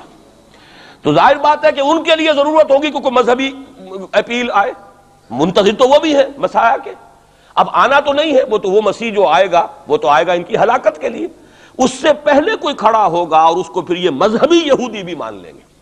نتیجہ یہ ہوگا کہ جو بھی پوری دنیا کا یہودی ہے وہ اس ایک علاقے میں آ جائے گا اور وہ اپنے اس گریٹر اسرائیل کے لیے پھر جو وہاں پر جنگ کی بھٹی دہکے گی۔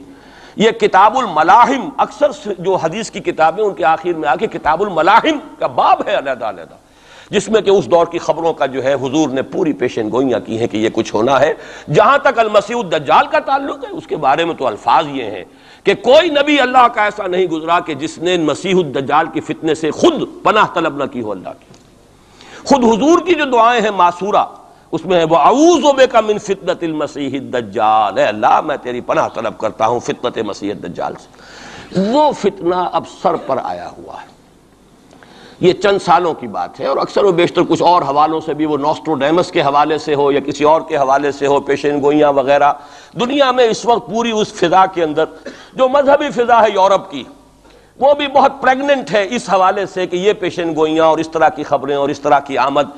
چنانچہ میں کئی مرتبہ کر چکا ہوں کہ آپ کو امریکہ میں بمپرز کے اوپر سٹیکرز ملتے ہیں مسیح is coming, Jesus is coming, یہ عیسائیوں کا ہے، وہ بھی منتظر ہیں حضرت مسیح کی آمد کے، ہم بھی منتظر ہیں حضرت مسیح کی آمد کے، وہی مانا کہ حضرت مسیح نازل ہوں گے، حضور نے خبر دی ہے، اور آ کر مسلمان کے پیچھے نماز پڑھیں گے، وہ ایک امتی کی حیثیت سے آئیں گے، اب نبی کی حیثیت سے نہیں آئیں گے، بلکہ اپنی امت جو ہے یہود جنہوں نے کہ ان کو انکار کر دیا تھا قبول کرنے سے، ان کو سزا دینے آئیں گے، انہی کی ہلاکت اور بربادی کے لیے آئیں گے، جیسے کہ حضرت نوح کی نگاہوں کے سامنے ان کی قوم ہی نہیں ان کا بیٹا بھی غرق کیا گیا نگاہوں کے سامنے، جس طرح کہ حضرت ہود کی نگاہوں کے سامنے ان کی قوم جو ہے وہ برباد کی گئی۔ اسی طریقے سے اللہ کا یہ قانون رہا ہے کہ جس قوم کی طرف رسول بھیج دیا اس قوم نے اگر رد کر دیا دعوت کو، اس قوم کو اسی رسول کے سامنے ہلاک کیا گیا تاکہ نظر آ جائے کہ یہ تمہارے جو مجرم ہیں یہ کیفر کردار کو پہنچ گئے۔ یہ ہے معاملہ کہ جو یہودیوں کے ساتھ بعد میں پیش آنا ہے، اس کے بعد تو پھر وہ اسلام کے غلبے کا دور آ جائے گا، لیکن اس سے پہلے مسلمانوں پر شدید ترین عذاب کا دور آ رہا ہے، اور یہ خبریں جو ہیں یہ بھی احادیث میں۔ اسی لیے میں نے کہا تھا کہ موجودہ حالات اور امیڈیٹ فیوچر بہت ڈارک ہے، بہت گلومی ہے مسلمانوں کے لیے۔ البتہ مسلمانوں میں اور مسلمانوں میں ایک فرق ہے، یہ اس کو نوٹ، یہ میں ساری باتیں جو کہہ رہا ہوں محکمات قرآنی کی بنیاد پر کہہ رہا ہوں۔ میرا تو بہرحال جو بھی اب زندگی گزری ہے قرآن مجید کے پڑھنے پڑھانے میں گزری ہے، اسی پر سوچ بچار ہے، گفتگو میری ہے تو قرآن کے حوالے سے الحمدللہ، دعوت ہے تو قرآن کی ہے، تو میں جو کچھ کہہ رہا ہوں، لیکن اب ہر چیز کے لیے تفاصیل سے اور تفصیل کے ساتھ دلائل بیان کرنے کا یہ وقت نہیں ہے، مختلف مواقع پر میں اس کے لیے دلائل دیتا رہا ہوں۔ لیکن نوٹ کر لیجئے، میں نے اسی مسجد میں ایک دفعہ ہیومن جیوگرافی کا لفظ استعمال کیا تھا کہ یہ جو تاریخ انسانی ایک جغرافیہ بھی ہے، تقریباً 600 کروڑ دنیا میں اس وقت حضرت آدم کی نسل آباد ہے، ان میں سے 1/5 1 ارب سے زائد ہے، 120 کروڑ کے لگ بھگ ہیں مسلمان، ان سے دگنے ہیں عیسائی حضرت مسیح علیہ السلام کے نام لیوا، باقی جو ہے وہ پھر بقیہ ہیں، ہندو ہیں، بدھ ہیں، یہ ہیں وہ ہیں، لیکن یہ سمجھ لیجئے کہ یہ ہے ہمارا اس وقت ہیومن جیوگرافی کا ایک معاملہ۔ یہ جو 120 کروڑ کے قریب مسلمان ہے، کلمہ گو ہے، محمد کا امتی ہے صلی اللہ علیہ وسلم، اب اس کے دو حصے کر لیجئے۔ 20 کروڑ کے لگ بھگ ہے عرب، اور عرب سے مراد ہے جن کی اس وقت مادری زبان عربی ہے، جو عربی بولتے ہیں، عربی سمجھتے ہیں، عربی ان کی زبان۔ نسلاً سب کے سب عرب نہیں ہیں، ان میں بربر بھی ہیں، شمالی افریقہ کے بربر ہیں نسلی طور پر، لیکن یہ کہ جب مسلمان وہاں غالب آ گئے ان کی زبان ہی ختم ہو گئی، تہذیب بھی ختم ہو گئی، وہ بالکل پورے عربائزڈ ہو گئے، یہاں تک کہ سوڈانی پورے عربائزڈ ہیں، ان کی عربی زبان ہے، عربی بولتے ہیں۔ تو یہ سب کے سب جو اس وقت میں عرب جو کہہ رہا ہوں وہ در حقیقت عرب جو کہ عربی بولنے والے عرب ہیں، اور دوسرے جو ہے نان عرب وہ تقریباً 100 کروڑ ہیں۔ اور اس میں بھی نوٹ کر لیجئے ان میں سے لگ بھگ 40 کروڑ سب کانٹیننٹ میں آباد ہے، سب کانٹیننٹ پاکستان، بھارت اور بنگلہ دیش، 40 کروڑ۔ کتنی بڑی تعداد ہے امت مسلمہ کا 1/3۔ اگر ٹوٹل 120 کروڑ ہے تو ٹوٹل کا 1/3 جو ہے وہ ان 3 ملکوں کے اندر ہے جو کبھی ایک ہندوستان ہوتا تھا، اسی لیے میں اس کے لیے لفظ استعمال کرتا ہوں بر عظیم پاک و ہند، اس میں 40 کروڑ کے قریب مسلمان۔ بہرحال اس میں جو تقسیم ہے اذرو قرآن وہ دو کی ہے، امیین اور آخرین، یہ قرآن کی اصطلاحات ہیں۔ سورہ جمعہ میں هو الذی بعث فی الامیین رسولا منہم، ایک امیین ہیں جن میں سے خود حضور تھے، عرب، آپ کی زبان عربی، اور انہی کی زبان میں قرآن نازل ہوا، نوع انسان را پیام آخری حامل رحمت للعالمین، وَكَذَلِكَ أَنزَلْنَاهُ قُرْآنًا عَرَبِيًّا لَعَلَّكُمْ تَعْقِلُونَ۔ لَعَلَّكُمْ تَعْقِلُونَ میں تو مخاطب نہیں ہوں، میری زبان تو عربی نہیں ہے۔ لَعَلَّكُمْ تَعْقِلُونَ میں کون مخاطب ہے؟ وہ جن کی زبان عربی ہے۔ ان لوگوں کو اللہ نے رتبہ زیادہ دیا، فضیلت دی، اس سے بڑی فضیلت کیا ہوگی؟ حضور انہی میں سے ہیں صلی اللہ علیہ وسلم۔ منہم هو الذی بعث فی الامیین رسولا منہم، انہی میں سے۔ پھر یہ کہ ان کی زبان میں اللہ نے اپنا کلام نازل کیا، فضیلت بھی بڑی ہوئی، لیکن فضیلت جہاں بڑی ہوتی ہے ذمہ داری بھی زیادہ بڑی ہوتی ہے، اور زیادہ بڑی ذمہ داری والا آدمی کوتاہی کرتا تو سزا بھی زیادہ بڑی ہوتی ہے۔ تینوں چیزیں جو ہے لازم و ملزوم ہیں۔ جن کے درجے ہیں سوا، ان کی سوا مشکل ہے، درجہ سوا ہے، بلند ہے، ذمہ داری بھی زیادہ ہے، کوتاہی ہوگی تو سزا کی بھی زیادہ مستحق ہو گئے۔ اس کا مصداق ہے عالم عرب، خاص طور پر وہ جو اصل عرب ہے پرانے، لیکن طبعاً چاہے وہ غیر عرب تھے لیکن عربی زبان اب ان کی مادری زبان ہو چکی ہے، وہ بھی اس میں شامل ہو گئے۔ ان پر اصل سزا کا دور ان پر آنا ہے، اور ایک عجیب بات ہے، انہی پر اصلاً ایک سزا کا دور پہلے بھی آیا تھا، یہ سیکنڈ ٹائم ہے، جیسے کہ بنی اسرائیل کے بارے میں آیا ہے، وَقَضَيْنَا إِلَىٰ بَنِي إِسْرَائِيلَ فِي الْكِتَابِ لَتُفْسِدُنَّ فِي الْأَرْضِ مَرَّتَيْنِ وَلَتَعْلُنَّ عُلُوًّا كَبِيرًا۔ بنی اسرائیل کے لیے بھی ہم نے طے کر دیا تھا کہ 2 مرتبہ تم 2 سرکشی کرو گے اور ہمارے عذاب کے کوڑے تمہاری پیٹھ پر برسیں گے۔ یہی معاملہ بنی اسماعیل کا ہے۔ پہلا دور ان پر آیا تھا کب؟ آج سے 750 برس قبل، کروڑوں قتل کروائے تاتاریوں کے ہاتھوں، ان کی حکومت ختم، آخری خلیفہ بنی عباس اس کو نکال کر محل سے اور جانور کی ایک کھال کے اندر لپیٹ کر، اور تاتاریوں نے اپنے گھوڑوں کے سموں تلے کچل دی، خاتمہ۔ اور پھر انہی تاتاریوں کو اسلام کی توفیق دے دی، اسلام کا جھنڈا ان کے ہاتھ میں تھما دیا ہے، آیا فتنہ تاتار کے افسانے سے پاسماں مل گئے کعبے کو صنم خانے سے۔ اس کے بعد کچھ عرصے رہا معاملہ ہسپانیہ میں عربوں کا، آج سے 500 برس قبل وہ بھی خاتمہ ہوا۔ تو عربوں پر ایک دور تو وہ آ چکا، لیکن وہ دور ایکسٹرمینیشن کا نہیں تھا، وہ دور کاہے کا تھا؟ معزول کر دیے گئے، امت کی جو قیادت تھی وہ غیر عرب کو منتقل ہو گئی۔ ترک کون تھے؟ غیر عرب۔ ترکوں ہی کے اندر سے یہ 4 جو ہے یہ سٹاکس نکلے ہیں، ایک سٹاک ایک ہے، 4 اس میں سے آپ کہہ لیجئے کہ مختلف اس کی شاخیں ہیں۔ ترکان تیموری ہندوستان میں آ گئے، ترکان صفوی ایران میں آ گئے، ترکان سلجوقی مڈل ایسٹ میں رہے بہت عرصے تک، اور پھر ترکان عثمانی کا تو کہنا ہی کیا ہے، وہ تو گویا کہ جو وہ رومن امپائر تھی اس کا جانشین جو بنا ہے، وہ در حقیقت اس کے بعد وہ تو آل عثمان کی حکومت ہے۔ ترکان عثمانی، یہ عثمان حضرت عثمان نہیں ہے رضی اللہ تعالیٰ عنہ، یہ ایک تاتاری سردار ہے عثمان، جن کی اولاد ہے جس کو آپ آٹومان ٹرکس کہتے ہیں، اور یہ پھر سلطنت جو ہے آٹومان، گریٹ آٹومان کنگڈم، جو کہ اب ختم ہوئی ہے اس صدی میں، پہلی یہ جو صدی ہے اس کی ابتدا میں پہلی جنگ عظیم کے بعد اس کا خاتمہ ہوا ہے، اس کا بس صرف ایک سمجھیے کہ نشان ترکی کی شکل میں رہ گیا ہے، باقی وہ گریٹ امپائر جو تھی ختم ہوئی۔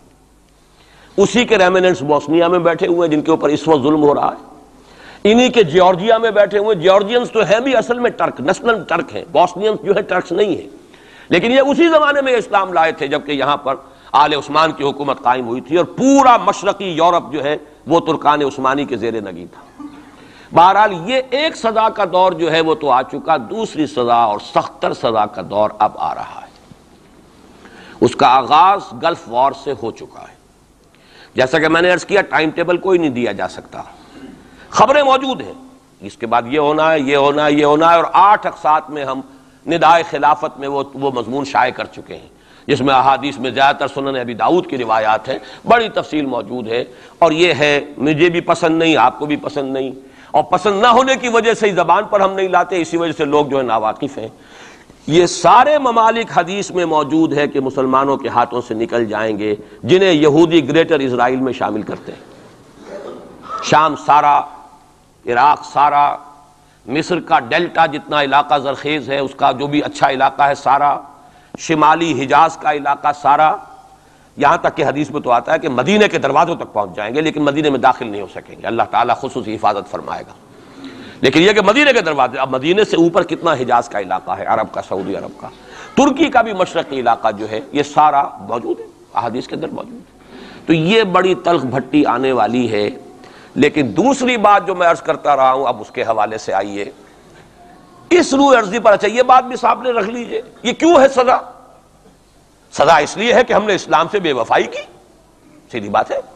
اللہ کو تو نہ ہم سے کوئی دشمنی ہے نہ ہمارے دشمنوں سے کوئی اس کی دوستی ہے، معاذ اللہ ثم معاذ اللہ، اس کی دوستی کہاں، کفار سے کہاں ہوگی؟ نبوکدنضر کے ہاتھوں بنی اسرائیل کو پٹوایا تھا اگر، تو کیا نبوکدنضر سے دوستی تھی اللہ کی؟ اور کیا اسرائیلیوں سے اور یہودیوں سے کوئی دشمنی تھی؟ ان کو تو غرہ یہ تھا کہ نحن ابناء اللہ واحباؤہ، ہم تو اللہ کے بیٹوں کے مانند ہیں، ہمیں تو آگ بھی نہیں چھو سکتی، لن تمسنا النار الا ایاما معدودات، آئے گی بھی تو چند دن کے لیے چھوئے گی، ہمیں فوراً نکال لے گا اللہ، ہم تو اس کے بیٹوں کے مانند ہیں، چہیتے ہیں، ابراہیم کی نسل سے ہیں، ہم سب محمد کی نسل سے نہیں ہیں صلی اللہ علیہ وسلم۔ وہ تو صرف سادات جو بھی ہیں، سچے سادات ہیں یا بنے ہوئے سادات ہیں، وہی دعویٰ کر سکتے ہیں نا کہ وہ حضور کی نسل، اور وہ بھی نسل کیا ہے، حضور کی تو نہیں ہے، وہ تو حضرت علی کی نسل ہے، نسل بیٹی سے تو چلتی نہیں ہے، وہ تو بیٹے سے ہی چلتی ہے۔ حضور صلی اللہ علیہ وسلم کی اصل نسل جو ہے وہ تو اللہ تعالیٰ نے چلائی نہیں، وہ تو حضرت ابراہیم کا بھی انتقال ہوا ہے، اور اس کی اپنی جگہ پر ایک حکمت ہے، وہ اس وقت میرا موضوع نہیں ہے۔ تو ہم تو نسل نہیں ہے محمد کی صلی اللہ علیہ وسلم، کم سے کم میں تو نہیں ہوں، لیکن وہ یہودی تو کہتے ہیں ہم ابراہیم کی نسل ہیں، سب کے سب، تو انہیں تو یہ غرہ ہونا جو ہے یعنی معلوم ہوتا ہے کہ وزن ہے ان کی بات میں، نحن ابناء اللہ واحباؤہ، وہ ابراہیم جسے خلیل اللہ قرار دے رہا ہے اللہ تعالیٰ، میرا خلیل ہے، واتخذ اللہ ابراہیم خلیلا، جسے امام الناس قرار دے رہا ہے، انی جاعلک للناس اماما، جو ابو الانبیاء ہے جس کی نسل میں سینکڑوں نبی آ گئے، اس کی جب ہم اس کی اولاد ہیں تو اللہ کے ہاں ہمارے ساتھ تو پریفرنشل ٹریٹمنٹ ہوگا۔ یہ ان کو غرہ تھا، یہی ہمیں۔ لیکن جان لیجئے جب انہیں پٹوایا، جب قرآن مجید نے کہا فَلِمَ يُعَذِّبُكُم بِذُنُوبِكُم، ایسا ہی تمہارا غرہ ہے، تم اللہ کے چہیتے ہو تو اللہ تمہیں کیوں سزائیں دیتا رہا ہے؟ نبوکدنضر سے کیوں پٹوایا، رومن سے کیوں پٹوایا، اس صدی میں جرمنوں سے کیوں پٹوایا، لاکھوں کی تعداد کے اندر؟ معلوم ہوا کہ اللہ کا معاملہ جس قوم سے بھی ہے، کووننٹ ہے، وہ میثاق ہے ہمارا اللہ کے ساتھ، میثاق قرآن ہے ہمارا، ان کا میثاق تورات تھی، پکڑو اس کو، خذوا ما آتیناکم بقوۃ، پکڑو اس کو مضبوطی کے ساتھ جو ہم نے تمہیں دیا ہے، اگر اس سے بے وفائی کرو گے تو ہم سے کوئی تعلق نہیں، بلکہ تم مجرم ہوگے اصل۔ باقی لوگوں کے پاس تو کتاب ہے نہیں، شریعت ہے نہیں، دین ہے نہیں، ان کو تو پہنچانا تمہارے ذمہ تھا، تم تو ان کو کیا پہنچاتے، خود اس سے بے وفائی کر بیٹھے ہو، لہذا ساری دنیا کی گمراہی کی ذمہ داری بھی تمہارے کندھوں پر ہے۔ یہ ہے وہ جرم جس کی بنا پر سزا ملے گی، سزا کے مستحق ہیں ہم، اور ہم میں سب سے بڑھ کر عرب ہیں جن کی مادری زبان عربی ہے، جن کو صرف نحو پڑھنے کی ضرورت نہیں قرآن سمجھنے کے لیے، وہ تو از دل خیزت بر دل ریزت، براہ راست کمیونیکیشن قرآن سے ہو رہی ہے، وہ بے وفائی کریں تو ظاہر بات ہے مہا مجرم وہ ہیں۔ لیکن پھر غیر عرب مسلمانوں میں اس وقت روئے ارضی پر سب سے بڑی مجرم قوم 10 کروڑ مغربی پاکستانی، یہ میں ڈنکے کی چوٹ کہہ رہا ہوں اور بہت عرصے سے کہہ رہا ہوں، اس لیے کہ ہم وہ لوگ ہیں کہ جنہوں نے اسلام کے نام پر ملک بنایا۔ کوئی ملک دوسرا دنیا میں اس وقت اسلام کے نام پر نہیں بنا۔ ہم وہ لوگ ہیں پاکستان بنانے کے لیے لاکھوں جانیں مسلمانوں کی کلمہ گوؤں کی گئیں اور ہزاروں عصمتیں لوٹیں، اور نہ معلوم کتنی مسلمان لڑکیاں اور عورتیں جو ہے رہ گئیں پھر بھی ہمیشہ سکھوں کے پاس، اور وہ آئی نہیں پاکستان اس اسلام کے نام پر۔ اور کیا کیا ہے ہم نے؟ 46 برس ہو گئے، اس کہاں اسلام ہوا؟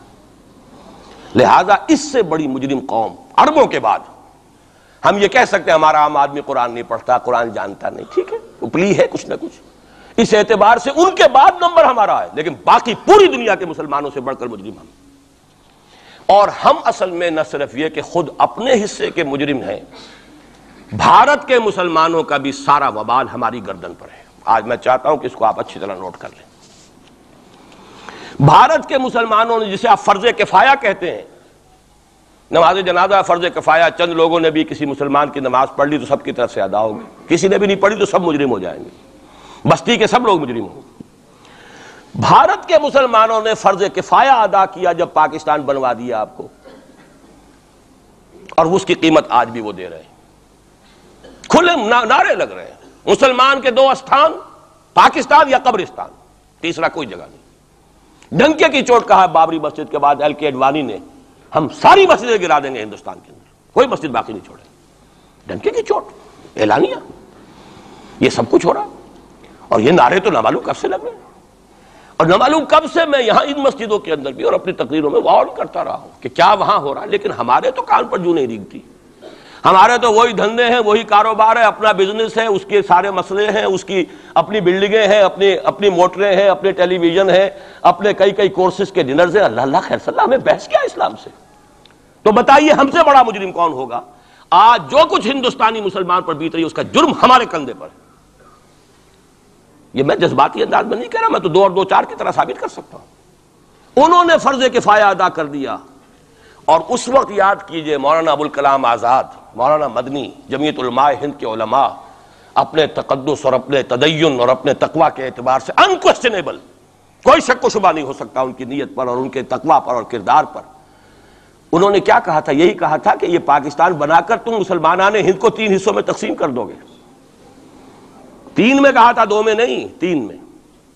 حالانکہ بظاہر تو ایک پاکستان بن رہا تھا نا، لیکن یہ مولانا ابوالکلام آزاد کے الفاظ تھے کہ 25 برس سے زیادہ یہ 2 خطے یکجا نہیں رہ سکتے، اور 25 برس کیا، 24.25 برس میں ٹوٹ گیا پاکستان، 25 برس پورے نہیں ہوئے، اور ان کے الفاظ تھے یہ کہ 25 برس سے زائد جمع نہیں رہ سکتے، 24.25 برس میں ختم ہو گیا۔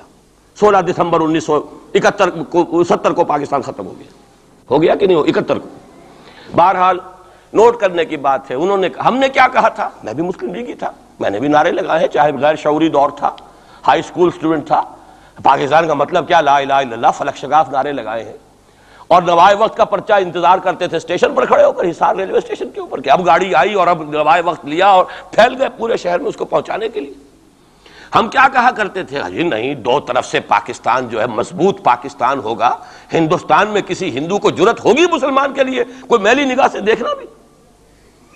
وہ سارے خواب کہاں گئے؟ وہ تو حرم ہوئے، وہ 2 طرف کا جفا تھا وہ تو ختم ہوا، اس لیے کہ وہ زنبور تو اب رہا ہی نہیں، وہ تو کھل گئی، نوٹ ہی ختم ہوئی وہ مشرقی پاکستان۔ اور حال یہ ہے کہ آپ کی وزیر اعظم بنگلہ دیش نے یہ بھی پسند نہیں کیا کہ بابری مسجد پر جو بیان تھا وہ نواز شریف صاحب کے ساتھ مشترک بیان دے دیں،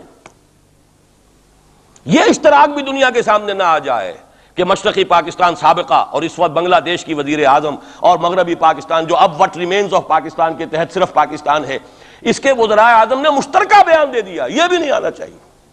یہ حال ہے ہمارا، حالانکہ بات اپنی جگہ پر کوئی ایسی نہیں تھی، کوئی سیاسی نہیں، ایک مذہبی معاملے کے اوپر اظہار رائے کرنا تھا، انہوں نے کہا نہیں، آپ کے ساتھ مشترک بیان میں نہیں دوں گی، نہیں دیا اس نے۔ تو وہ جو تھا 2 طرف سے جفا وہ تو سن 71 میں کھل گیا۔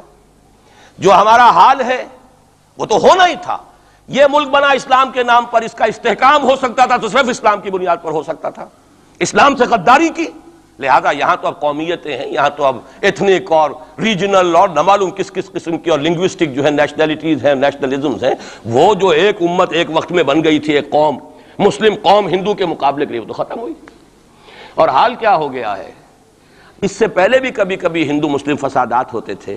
کیا سندھ سے مسلمان نہیں پہنچ جاتا تھا وہاں ریلیف کے لیے؟ کیا پنجاب سے اور سرحد سے مسلمان نہیں جاتے تھے؟ بہار نہیں گئے تھے؟ کیا کانپور کی مسجد شہید ہوئی تھی 1915 میں تو پوری ہندوستان سے مسلمان نہیں پہنچ گئے؟ آپ کیا کر رہے ہیں؟ مندر گرا دیے. یہاں بڑی بہادری کا کام کیا، مندر گرا دیے. شرم سے ڈوب مرنے کا مقام ہے. یہاں بھی گویا کہ ہم اپنے عمل سے اسلام کی مخالفت کر رہے ہیں. اسلام تو اجازت نہیں دیتا. آپ کسی اور کے جرم کی سزا کسی اور شخص کو نہیں دے سکتے. ہمارے پاس تو یہ سیکریٹ ٹرسٹ ہیں. یہ لوگ ذمہ وہ اپنے آپ کو منواتے نہیں، لیکن ہمارے تصور سے، اسلام کے تصور سے ذمہ ہیں. ان کی جان، مال، عزت، آبرو، ان کی عبادت گاہوں کی حفاظت کا ذمہ ہے ہمارا. لیکن بڑی بہادری کی ہے. ذرا سوچئے تو صحیح کیا دنیا نے سوچا ہوگا. اور نتیجہ کیا نکلا؟ اگر کسی درجے میں بھی بابری مسجد کی شہادت پر کوئی دنیا میں کوئی رائے عامہ ہو سکتی تھی کوئی ہندوستان کے خلاف، ختم ہو گئی. جو انہوں نے کیا 10 گنا تم نے کر لیا. انہوں نے ایک مسجد گرائی ہے، تم نے اتنے 100 کہتے ہیں، پتہ نہیں مجھے تو معلوم نہیں 100 گرائے کتنے گرائے ہیں. بہرحال جتنے مندر تھے تم نے گرا دیے. فرق کیا ہے؟ ایک کردار ہے تمہارا، ایک ہی تمہارا اخلاق ہے، ایک ہی تمہارا معیار ہے. کوئی فرق ہی نہیں.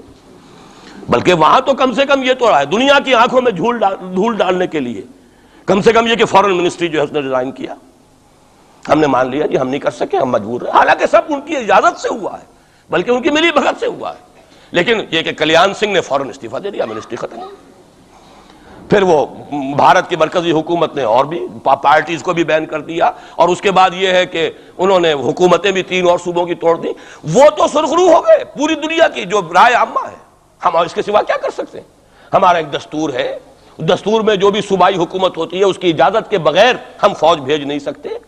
وہاں پہ صوبائی حکومت تھی، اس نے ہمیں یقین دہانی کرائی تھی. سپریم کورٹ کو بھی یقین دہانی کرا دی تھی کہ مسجد کو کچھ نہیں ہوگا. تو ہم تو اس کے اوپر ڈیپینڈ کر رہے تھے. ہے سب جھوٹ، سب کو پتا تھا جو کچھ ہوگا. اندر خانے ملی بھگت تھی. لیکن یہ ہے کہ کم سے کم انہوں نے فیس سیونگ کے لیے ان کے پاس مواد موجود ہے. آپ کے پاس تو وہ بھی نہیں. آپ کے تو اخبارات نے لکھا ہے کہ کارپوریشنز کے ٹریکٹرز جو ہیں گئے ہیں گرانے کے لیے. اور وزراء جو ہیں، ایک وزیر کا نادر پرویز کا تو نام آیا ہے، اخبار میں خبر تھی، ہم نے بھی پڑھی تھی، فوٹو بھی دیکھا تھا کہ وہ خود ہاتھ میں پھاوڑا لے کر جو ہے وہ منظر گرانے کے لیے چلے. یہ جو صورتحال ہے جان لیجئے. اس وقت میں آپ کو بتانا چاہتا ہوں ہندوستان کے مسلمان پر تو جو قیامت بیت رہی ہے. میں نے اپنا ایک تاثر کچھ عرصے پہلے یہاں شد بیان کیا تھا، رہا ہے میرا تاثر. اور وہ ہے اصل میں وہ لاسٹ سپر جو ہے انجیل میں جس کا تذکرہ ہے حضرت مسیح علیہ السلام نے جو آخری کھانا رفع سماوی سے قبل کھایا ہے اس باغ میں جہاں روپوش تھے اپنے حواریین کے ساتھ. تو اس میں یہ الفاظ آئے ہیں، میں نہیں جانتا صحیح ہیں غلط ہیں، وہ ایک علیحدہ بات ہے کہ آپ نے وہ روٹی توڑی اور کہا کھاؤ، eat and this is my flesh, یہ میرا گوشت ہے، کھاؤ. اور اس کو کہتے ہیں وائن، کوئی مشروب ہوگا جو بھی ہوگا، ڈالا کہ پیو، drink and this is my blood. میرا احساس ہمیشہ یہ رہا ہے. اس کے بعد کچھ ماند پڑ گیا جب یہاں مسلمان نے یہاں مارا ہے اور کچلا ہے اور زندہ آگ میں جلایا، پھر بات ختم ہو گئی. میرے دل کے اوپر سے وہ احساس ختم ہو گئے. وہاں ہندو کے ہاتھوں جب مسلمان کے ساتھ یہ کچھ ہوتا تھا تو پھر جب میں کھانا کھاتا تھا محسوس کرتا تھا کہ میں ہندوستانی مسلمان کا گوشت کھا رہا ہوں اور ہندوستانی مسلمان کا خون پی رہا ہوں. یہ ہمیں عیش جو یہاں حاصل ہے، جو آرام حاصل ہے، جو ہمیں یہاں پر سہولتیں حاصل ہیں، جو معاشی اس کی کاسٹ پر ہے. اس نے آپ کو یہ ملک لے کر دیا اور آج تک اس کی قیمت ادا کر رہا ہے. اور ہم جو ہے عیش کر رہے ہیں، گل چھرے اڑا رہے ہیں. یہاں جس کے پاس 2 پیسے ہو گئے برقع اتار کے اس نے پھینک دیا. یہ معلوم ہوتا ہے کہ یہ تو مفلسی کو چھپانے کا ذریعہ تھا. 4 پیسے ہوں، اچھے کپڑے پہنے ہوئے ہوں، میک اپ صحیح کیا ہوا ہو تو پھر برقعے کی کیا ضرورت ہے؟ اور میں نے شاید سنا ہے آپ کو، مجھ سے تو چند لڑکیوں نے یہ الفاظ کہے باقاعدہ. میں جب پریکٹس کرتا تھا لاہور میں کرشن نگر میں تو ایک گھرانے کی، اور مجھے معلوم ہوا کہ ان کے والد انتہائی نیک تہجد گزار. کئی لڑکیاں تھیں بہنیں، ایک ہی تقریباً عمر 200 سے 1.5 سال کی. کبھی وہ آتی تھی کلینک میں میرے تو برقعے سمیت، کبھی آ رہے ہیں تو بغیر برقعے کے. تو میں نے پوچھا یہ کیا تماشا ہے آپ لوگوں کا، کبھی بغیر برقعے کے کبھی برقعے سمیت. صاف جواب دیا. میں ان کے الفاظ کوٹ اینڈ کوٹ میں ان کے الفاظ کوٹ کر رہا ہوں. ڈاکٹر صاحب جب ہمیں کوئی میک اپ کرنے کا، کپڑے بدلنے کا موقع نہیں ملتا تو ہم برقع پہن لیتے ہیں، اور جب ہمیں موقع ملتا پھر ہم برقع کائے کو پہن. تو گویا کہ اس کو چھپانے کا ذریعہ برقع ہے کہ کپڑے میلے ہیں، میک اپ نہیں کیا تو لہذا برقع پہن لیا جائے. یہ ہے حال پاکستان میں اسلام کا جو ہم نے بنایا ہے. تو میں جو کچھ دیکھ رہا ہوں وہ یہ ہے کہ ہندوستان میں تو قیامت، اب وہاں جو آفیشیل فگرز ہیں 1000 1200 کتنے ہیں، لیکن کم سے کم 10,000 آدمی، اور اب یہ چین ہے فسادات کی. کل کے اخبار میں احمد آباد کی تھی، کبھی کہیں ہے کبھی کہیں ہے. اور واقعہ یہ ہے کہ تبصرے یہ ہو رہے ہیں کہ ہندو فنڈامنٹلزم از آن دی رائز. یہ جو کچھ ہوا ہے، جتنا بھی اس کے اندر ان کو گرایا گیا ہے، ان کی حکومتیں گرائی گئی ہیں، اس سے انہیں تقویت حاصل ہو رہی ہے. They are getting stronger and stronger. Congress کے لیے اب اپنی جو ہے جان بچانی مشکل ہے، اور اس وقت سب سے بڑا ان کے لیے جو ہو گیا وہ یہ ہے کہ وہ کمیونسٹوں کی سپورٹ کے بغیر چل نہیں سکتے. اور کمیونسٹ جو ہے وہ ان کی جو اس وقت وہ امریکہ کے زیر اثر جو اپنی اکنامک پالیسیز چینج کر رہے ہیں اس کا ساتھ دینے کو تیار نہیں. تو یہ ڈائلیما ہے. جبکہ ادھر جو ہے وہ بالکل جو ہندو ذہن ہے وہاں کا ریوائولسٹ ذہن وہ پوری طریقے سے قائم. تو اب اس وقت میں اس کے حوالے سے عرض کر رہا ہوں کہ ہندوستان اور پھر پاکستان کو علیحدہ نہ سمجھیے، اس لیے کہ ہندوستان کو اگر انہوں نے مسلمانوں سے یا اسلام سے خالی کرا لیا تو پھر ان کے بعد ان کا ٹارگٹ جو ہے پاکستان تو ہے ہی ہے. ہم تو ان کے ٹارگٹ نمبر 1 ہیں. ذہناً انہوں نے کبھی پاکستان کو تسلیم نہیں کیا. اور ہمارا اب ساتھی ہے کون؟ اللہ پر تو نہ یقین نہ اس سے ہمارا تعلق. جو معاملہ نہ دارت سخن آشنا نہ باشد. اللہ سے تعلق کیا ہے ہمارا؟ اللہ سے کون سی دوستی ہے؟ اللہ کیوں ساتھ دے ہمارا؟ ہم تو مجرم ہیں نمبر 1 اس کے. اور باقی دنیا میں جن پر سہارا تھا، جن پہ تکیہ تھا، وہی پتے ہوا دینے لگے. وہ تو بالکل امریکہ کی پالیسی معلوم ہوتی ہے کہ ہمیں تو ہاتھ پاؤں باندھ کر جیسے ہندو کے سامنے ڈال دیا جائے. کبھی وہ ٹیررسٹ اسٹیٹ قرار دینے کی دھمکی آ جاتی ہے، فیلرز کی شکل میں آ جاتی ہے. یہ فیلرز دیے جاتے ہیں اس لیے تاکہ بات پہنچ جائے. اگر صرف بات اس طریقے سے انڈائریکٹلی پہنچنے سے مطلوبہ مقصد حاصل ہو جائے تو خام خواہ براہ راست کہنے کی ضرورت کیا ہے؟ مطلب تو حاصل ہو. سب نے سجدہ سہو کیا ہوا ہے. ہمارے ہاں ہر ادارہ سجدہ سہو کر چکا امریکہ کے سامنے، ٹوٹل سرنڈر. اور یہ بات جو قاضی حسین احمد صاحب کہہ رہے ہیں 100% درست کہہ رہے ہیں، 100% درست کہہ رہے ہیں. ٹوٹل سرنڈر، چاہے وہ بے نظیر ہو، چاہے وہ نواز شریف ہو، اور چاہے وہ کوئی اور ادارہ ہو آپ کا جو یہاں پہ قوت کا اصل سرچشمہ ہے اور منبع ہے، سب کے سب 100% جو ہے اس کے سامنے سجدہ کر چکے ہیں. یہی وجہ ہے کہ وہ بے نظیر کا ساتھ نہیں دے رہے. بے نظیر کا ساتھ کائے کو دے؟ اگر نواز شریف ان سے بڑھ کر، ہم بھی ہیں دربار کے، اگر یہ کہنے کے لیے وہ ان سے بڑھ کر تیار ہو تو اسے کیا ضرورت پڑی ہے؟ اس کی کون سی کوئی رشتہ داری ہے بے نظیر کے ساتھ یا کسی اور کے ساتھ؟ ہاں اگر نواز شریف کہیں کسی جگہ پر بھی کوئی اپنے پاؤں کو گھسیٹتا، ڈریگ کرتا اپنے فیٹ کو، کہیں کوئی رکاوٹ ڈالتا، پھر ٹھیک ہے، پھر اس کو آلٹرنیٹ لانے کے لیے تو کوئی ہے نہ کوئی سوال. لیکن جب وہ ان سے بڑھ کر نیاز مند ہوں، ان سے زیادہ بڑھ کر سجدہ کرنے کو تیار ہوں، ان سے بڑھ کر کہیں ہم شریعت کورٹ ہی کو اٹھا کے پھینک دیں گے اگر سود کا معاملہ جو ہے شریعت کورٹ کے حوالے سے ہمارے لیے مصیبت بنا، سود تو دیں گے، چلے گا، لائیے خدا کے لیے لائیے، پیسہ لے کے آئیے، ہمارے ملک میں آئیے، پیسہ لگائیے. اور یہ سود وود کا یہ کوئی مولوی لوگ ہیں پاگل جو کہتے ہیں کہ یہ کوئی حرام ہے، اور کوئی پاگل ہمارے شاید وہ کورٹ والے بیٹھے ہوئے تھے جنہوں نے اسے کہہ دیا کہ بینک انٹرسٹ بھی جو ہے ربا ہے. باقی آپ ہم سے کوئی ڈر نہ رکھیے. میرے اسلام کو اب قصہ ماضی سمجھو، ہنس کے وہ مس بولی کہ پھر مجھ کو بھی راضی سمجھو. سیدھی سیدھی بات ہے. جھگڑا تو اسلام سے تمہارے سے تو نہیں، نہ بے نظیر سے جھگڑا ہے اور نہ نواز شریف سے جھگڑا ہے، جھگڑا اسلام سے. اس حوالے سے بہت برا وقت آ رہا ہے. اور اس میں ایک پہلو میں اور چاہتا ہوں کہ آپ حضرات کے سامنے بیان کر دوں. پوری دنیا میں تو فنڈامنٹلسٹ مشہور ہو گیا مسلمان، پوری دنیا کا ذرائع ابلاغ لگے ہوئے ہیں. اصل فنڈامنٹلزم جو ہے، بلکہ 2 باتیں عرض کر دوں. ریشزم پوری دنیا میں بدنام گالی، اور اصل ریشسٹ ملک اسرائیل، اسے کوئی کچھ نہیں کہتا، اس لیے کہ وہ مذہبی ریاست نہیں ہے، وہ تو بلکہ یہودیت ہے ہی نسلی مذہب. ساؤتھ افریقہ کیا ہوگا کوئی نسل پرست قوم یا نسل پرست ملک؟ وہ تو کچھ بھی نہیں تھا.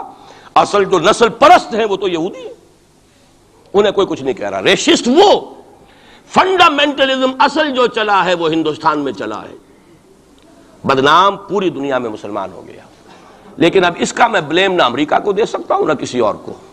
یہ تو اے باد سبا ہی ہم آوردہ توستی، ہمارا اپنا کیا دھرا ہے. میں آپ کو ایک حوالے سے بتا دینا چاہتا ہوں. ہمارے ہاں علامہ مشرقی اٹھے، چپ راس چپ، چپ راس چپ، اور بیل چاپ پورے ہندوستان کو دہلا دیا. دہل گئی زمین ہندوستان کی، راس کماری سے لے کے درہ خیبر تک. اور بڑے بڑے نوٹیبلز، یہ تحریک اتنی عظیم تھی، اتنی آرگنائز تھی. آپ کو معلوم ہے یہ تالپور برادران جو ہے، دونوں بھائی جو تھے، یہ خاکسار تھے. بڑے بڑے لوگ سندھ میں، فرنٹیئر میں، پنجاب میں، ہر جگہ پر. اور ایسی زبردست آرگنائزیشن بالکل ملٹری والی، ان کے سارے قواعد ملٹری کے. لیکن ہوا کیا؟ آر ایس ایس 1925 میں قائم ہوئی ہے اسی کے رد عمل میں. ہندو سویا ہوا تھا، انہوں نے دیکھا یہ مسئلہ اٹھ گیا ہے، اتنا زبردست اٹھ گیا ہے، اس زور شور کے ساتھ اٹھ گیا ہے، اس کی چپراس جو ہے وہ زمین جو ہے لرز رہی ہے، اس سے تو اٹھنا پڑے گا نا. لہذا باقاعدہ جو آر ایس ایس 1925 میں قائم ہوئی ہے اسی کے رد عمل میں، اور اس مقصد کے ساتھ، ڈکلیئرڈ مقصد، ہندوؤں کو متحد کیا جائے تاکہ وہ بھرپور طریقے سے مسلمانوں کا مقابلہ کر سکیں. ہندو واد آن دی ڈیفینسو. لیکن 1925 سے لے کر آج تک کتنے سال ہو گئے؟ 67. 67 برس تک ایک جماعت کا حوصلہ دیکھیے، اس کا ظرف دیکھیے، آج تک سیاست میں حصہ نہیں لیا. پاور پالیٹکس سے کوئی تعلق نہیں. 67 لانگ ایئرس. اتنی فالوئنگ ہے کہ ویسٹ میں تو اتنی موٹی موٹی کتابیں چھپی ہیں. شکاگو یونیورسٹی سے اتنی موٹی کتاب تھی، برادرہڈ ان سیفرن، آر ایس ایس کے اوپر ڈاکومنٹ. 25 لاکھ ان کا اس وقت کارڈر موجود ہے جو کہ ان کا ٹرینڈ ہے والنٹیئر. لیکن وہ جماعت الیکشن میں نہیں آئی. کچھ اپنے اثر تحت کچھ اور لوگوں کو لڑو. اور آپ نے نام بھی نہیں سنا ہوگا، اس کے 3 امیر یا گرو جو ہیں گزر چکے ہیں، تیسرا ہے اس وقت. پہلا ڈاکٹر بالی رام ہیجواڑ، کسی نے نام سنا آج تک؟ کوئی پرسنل پبلسٹی کی کوشش کی اس نے؟ کام کیا. دوسرا مہادیو گولوالکر گرو جی، کسی نے نام بھی نہیں سنا ہو. اس وقت کون ہیں؟ بالا صاحب دیورس.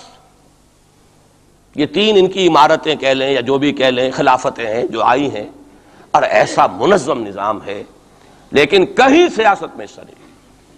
ہمارا فنڈامنٹلی سیاست کے میدان میں آ کے زیرو ہو چکا. پہلے تو علامہ مشرقی اٹھے تھے، وہ تو ویسے ہی ایک جوش کے اندر آ کر ایک خاص جذباتی کیفیت میں اپنی موومنٹ کو کال آف کر کے بیٹھ گئے. 10 لاکھ آدمی، غالباً 10 لاکھ کی فگر تھی، 10 لاکھ یا 1 لاکھ جتنے بھی تھے، میں فگر کے بارے میں نہیں کہہ سکتا، دلی میں جمع نہیں ہوں گے تو میں پارٹی کو ڈسبینڈ کر دوں گا. وہ چند افراد کی کمی رہ گئی تھی اس فگر سے، تو اسی غصے میں آ کر پارٹی ڈسبینڈ، ختم. اب وہ خاکسار ہمارے ہاں تو رہ گئے ہیں، کبھی کسی خاص سیریمنی کے موقع پر کچھ سلامی دینے کے لیے چپراس کرتے آ جاتے ہیں بیچارے. وہ ان کے تو کوئی نام و نشان بس اس معنی میں ہے کہیں. اللہ اللہ خیر سے. اصل فنڈامنٹلسٹ آرگنائزیشن جماعت اسلامی ابھری، لیکن اس نے پاکستان میں آتی پاور پالیٹکس کے اس کے اندر اپنے آپ کو دفن کر کے زیرو کر دیا. وہاں یہ معاملہ چل رہا ہے. یہ ہے اصل میں جو فرق آپ کو سمجھنا چاہیے. یہ 1925 یہ جو دوسری جماعتیں ہیں، وی ایچ پی ہے، وشوا ہندو پریشد، یہ اس کی ایک ذیلی تنظیم ہے، جیسے جماعت اسلامی کی ذیلی تنظیمیں ہیں اسی طرح کی ذیلی تنظیم ہے. آر ایس ایس خود کبھی نہیں آئی پالیٹکس میں، اور 2 مرتبہ تاریخ میں اس کو بین کیا جا چکا ہے ہندوستان میں. چونکہ آر ایس ایس کا آدمی تھا جس نے گاندھی کو اسیسینیٹ کیا تھا 1948 میں. دی پارٹی واز بینڈ. اس کے بعد جب اندرا گاندھی کا دور آیا ہے وہ ایمرجنسی کا، اس میں بھی پارٹیز اس نے بین کی تھی، آر ایس ایس بھی بین ہوئی ہے، لیکن ہر مرتبہ پہلے سے زیادہ ابھر کر آئی ہے وہ. اور آج یہ سب کے سب وی ایچ پی والے، بی جے پی والے، یہ سب در حقیقت آر ایس ایس کے آدمی، اور یہ ان کا ڈکلیئرڈ ایم اب بن چکا ہے. اور حالات جو ہیں، ہم اس سزا کے بالکل مستحق ہو چکے ہیں. اسیاں سے کبھی ہم نے کنارہ نہ کیا، لیکن تیری رحمت نے گوارا نہ کیا. یہ تو ہو سکتا ہے اب بھی ہم اسی اللہ کی رحمت پر تو ادھار کھا سکتے ہیں، لیکن واقعہ یہ ہے کہ ہم اس سزا کے بالکل مجرم ہو چکے ہیں اور مستحق بن چکے ہیں. اور نظر یہ آ رہا ہے کہ اب حالات ہمارے لیے زیادہ سے زیادہ پیچیدہ سے پیچیدہ، مشکل سے مشکل، اور زیادہ سے زیادہ جو ہے گمبھیر ہوتے چلے جا رہے ہیں. بھارت میں ہندو فنڈامنٹلزم بڑی تیزی کے ساتھ ایک طوفانی شکل کے اندر آیا ہے، اور بھارت میں تو مسلمان تنظیم کوئی ہے ہی نہیں. آپ کے شاید علم میں آیا 2 جماعتیں بین کر دی، جماعت اسلامی بین. ارے جماعت اسلامی بھارت کی جو اصل جماعت ہے وہ تو ایک علمی کام کرنے والی، دعوتی کام کرنے والی، قرآن مجید کے تراجم شائع کی، سیاست میں تو ہے ہی نہیں ہوا. لیکن یہ کہ اس کا اور سوال ہی پیدا نہیں ہوتا ٹیررزم کا یا کسی درجے میں بھی کوئی اس طرح کی ایکٹیویٹی جماعت اسلامی. لیکن وہ ہے نا کہ وہ ترازو کا ایک پلڑا اگر ادھر 3 کو بین کیا تو ادھر بھی 2 تو ہوں کم سے کم، وہ جماعت اسلامی بھی بین ہوگی. ہاں کشمیر میں جماعت اسلامی کا ایک رول ہے، لیکن کشمیر کی جماعت اسلامی علیحدہ جماعت اسلامی ہے، وہ ہندوستان کی جماعت اسلامی سے اس کا تعلق نہیں ہے. جیسے پاکستان کی جماعت اسلامی، مشرقی پاکستان یا بنگلہ دیش کی جماعت اسلامی، ہندوستان کی جماعت اسلامی اور کشمیر کی جماعت، یہ چار علیحدہ ہیں بالکل، ان کا آپس میں تنظیمی رابطہ کوئی نہیں۔ کشمیر کی جماعت اسلامی یقیناً ہے، اور یہ سمجھتا ہوں میں، اور یہ صحیح بات ہے، بعض تبصرہ نگاروں نے لکھی بھی ہے کہ اصل میں اس وار سے انہوں نے کشمیر کے مسئلے میں جب یہ بین کیا ہے وہاں کی 3 ہندو جماعتوں کو، تو اس کے ساتھ ہی 2 مسلمانوں کو ایک لپیٹ میں لے کر پارٹیز کو، تو کشمیر میں جو جماعت اسلامی چونکہ ابھی تک وہ بینڈ نہیں تھی، اور جماعت اسلامی کا آرگنائزیشنل جو ہے بیکنگ مل رہی تھی حزب المجاہدین کو، جو وہاں پر جو بھی اس وقت جو جد و جہد کر رہی ہے، لہذا اس کو کمزور کرنے کے لیے کیا ہے۔ لیکن یہ کہ ہندوستان میں کوئی مسلمانوں کی لیڈرشپ ہے ہی نہیں، سارے قائدین تو پاکستان بنا کے پاکستان آ گئے تھے، رہ تو گئے تھے وہاں پہ وہی جمعیت علماء ہند کے لوگ، اس وقت بھی سنبھالا ہے تو انہوں نے سنبھالا ہے، مولانا حفظ الرحمان سہاروی نے سنبھالا ہے، مولانا ابوالکلام آزاد نے کچھ سنبھالا دیا جتنا بھی دے سکے ہیں، باقی مسلم لیگی تو سبھی آ گئے تھے، وہاں سے رہ کون گیا تھا؟ لے دے کر مدراس میں کوئی 1-2 اور کیرالا کے اندر، کیرالا میں البتہ یہ کہ راشٹریہ سیوک سنگھ کے مقابلے میں مسلم سیوک سنگھ قائم کیا گیا، اور وہ کام بہت اچھا کر رہے تھے، لیکن یہ کہ ان کو بھی بین کر دیا گیا، انہوں نے خود بھی اپنے آپ کو ڈیزالو کر لیا۔ انہوں نے کہا کہ جب ہمارا تو اصل مسئلہ جو ہے وہ راشٹریہ سیوک سنگھ سے ہے، اگر RSS بین ہو گئی تو ہمیں کوئی ضرورت ہی نہیں کام کرنے کی، انہوں نے خود بھی ڈیزالو کر لیا اپنے آپ کو۔ لیکن بہرحال یہ تو میں کچھ تفاصیل ہیں جو آپ کو بتا رہا ہوں، اصل بات یہ ہے کہ اس وقت ہندوستان میں مسلمانوں کی حالت بہت مخدوش ہے۔ ایک طرف وہاں یہود کے زیر اثر مسلمانان عرب پر تباہی کا دور، کسی بھی وقت کھڑا ہو سکتا ہے کوئی شخص مسیح بن کر، اور خبریں آ رہی ہیں مسیحی حلقوں کے اندر اور وہ یہودیوں کے اندر بھی کہ وہ تو در حقیقت کہیں پیدا بھی ہو چکا ہے اور کہیں پل رہا ہے، بڑھ رہا ہے، یہ ہے وہ ہے، اور جو گرانڈ ماسٹر ہے اس کا فری میسن کا، اس کا نام بھی کوئی صاحب مجھے کل بتا رہے تھے کہ اس کے گھر میں وہ شخص موجود ہے وغیرہ وغیرہ، واللہ عالم۔ لیکن یہ کہ جو کچھ میری جو بھی بات ہے وہ ہے قرآن اور حدیث کی روح سے۔ قرآن کا فلسفہ ہے کہ جس قوم کی طرف رسول بھیجا گیا اس نے اگر انکار کیا اس کو ختم کیا جاتا ہے۔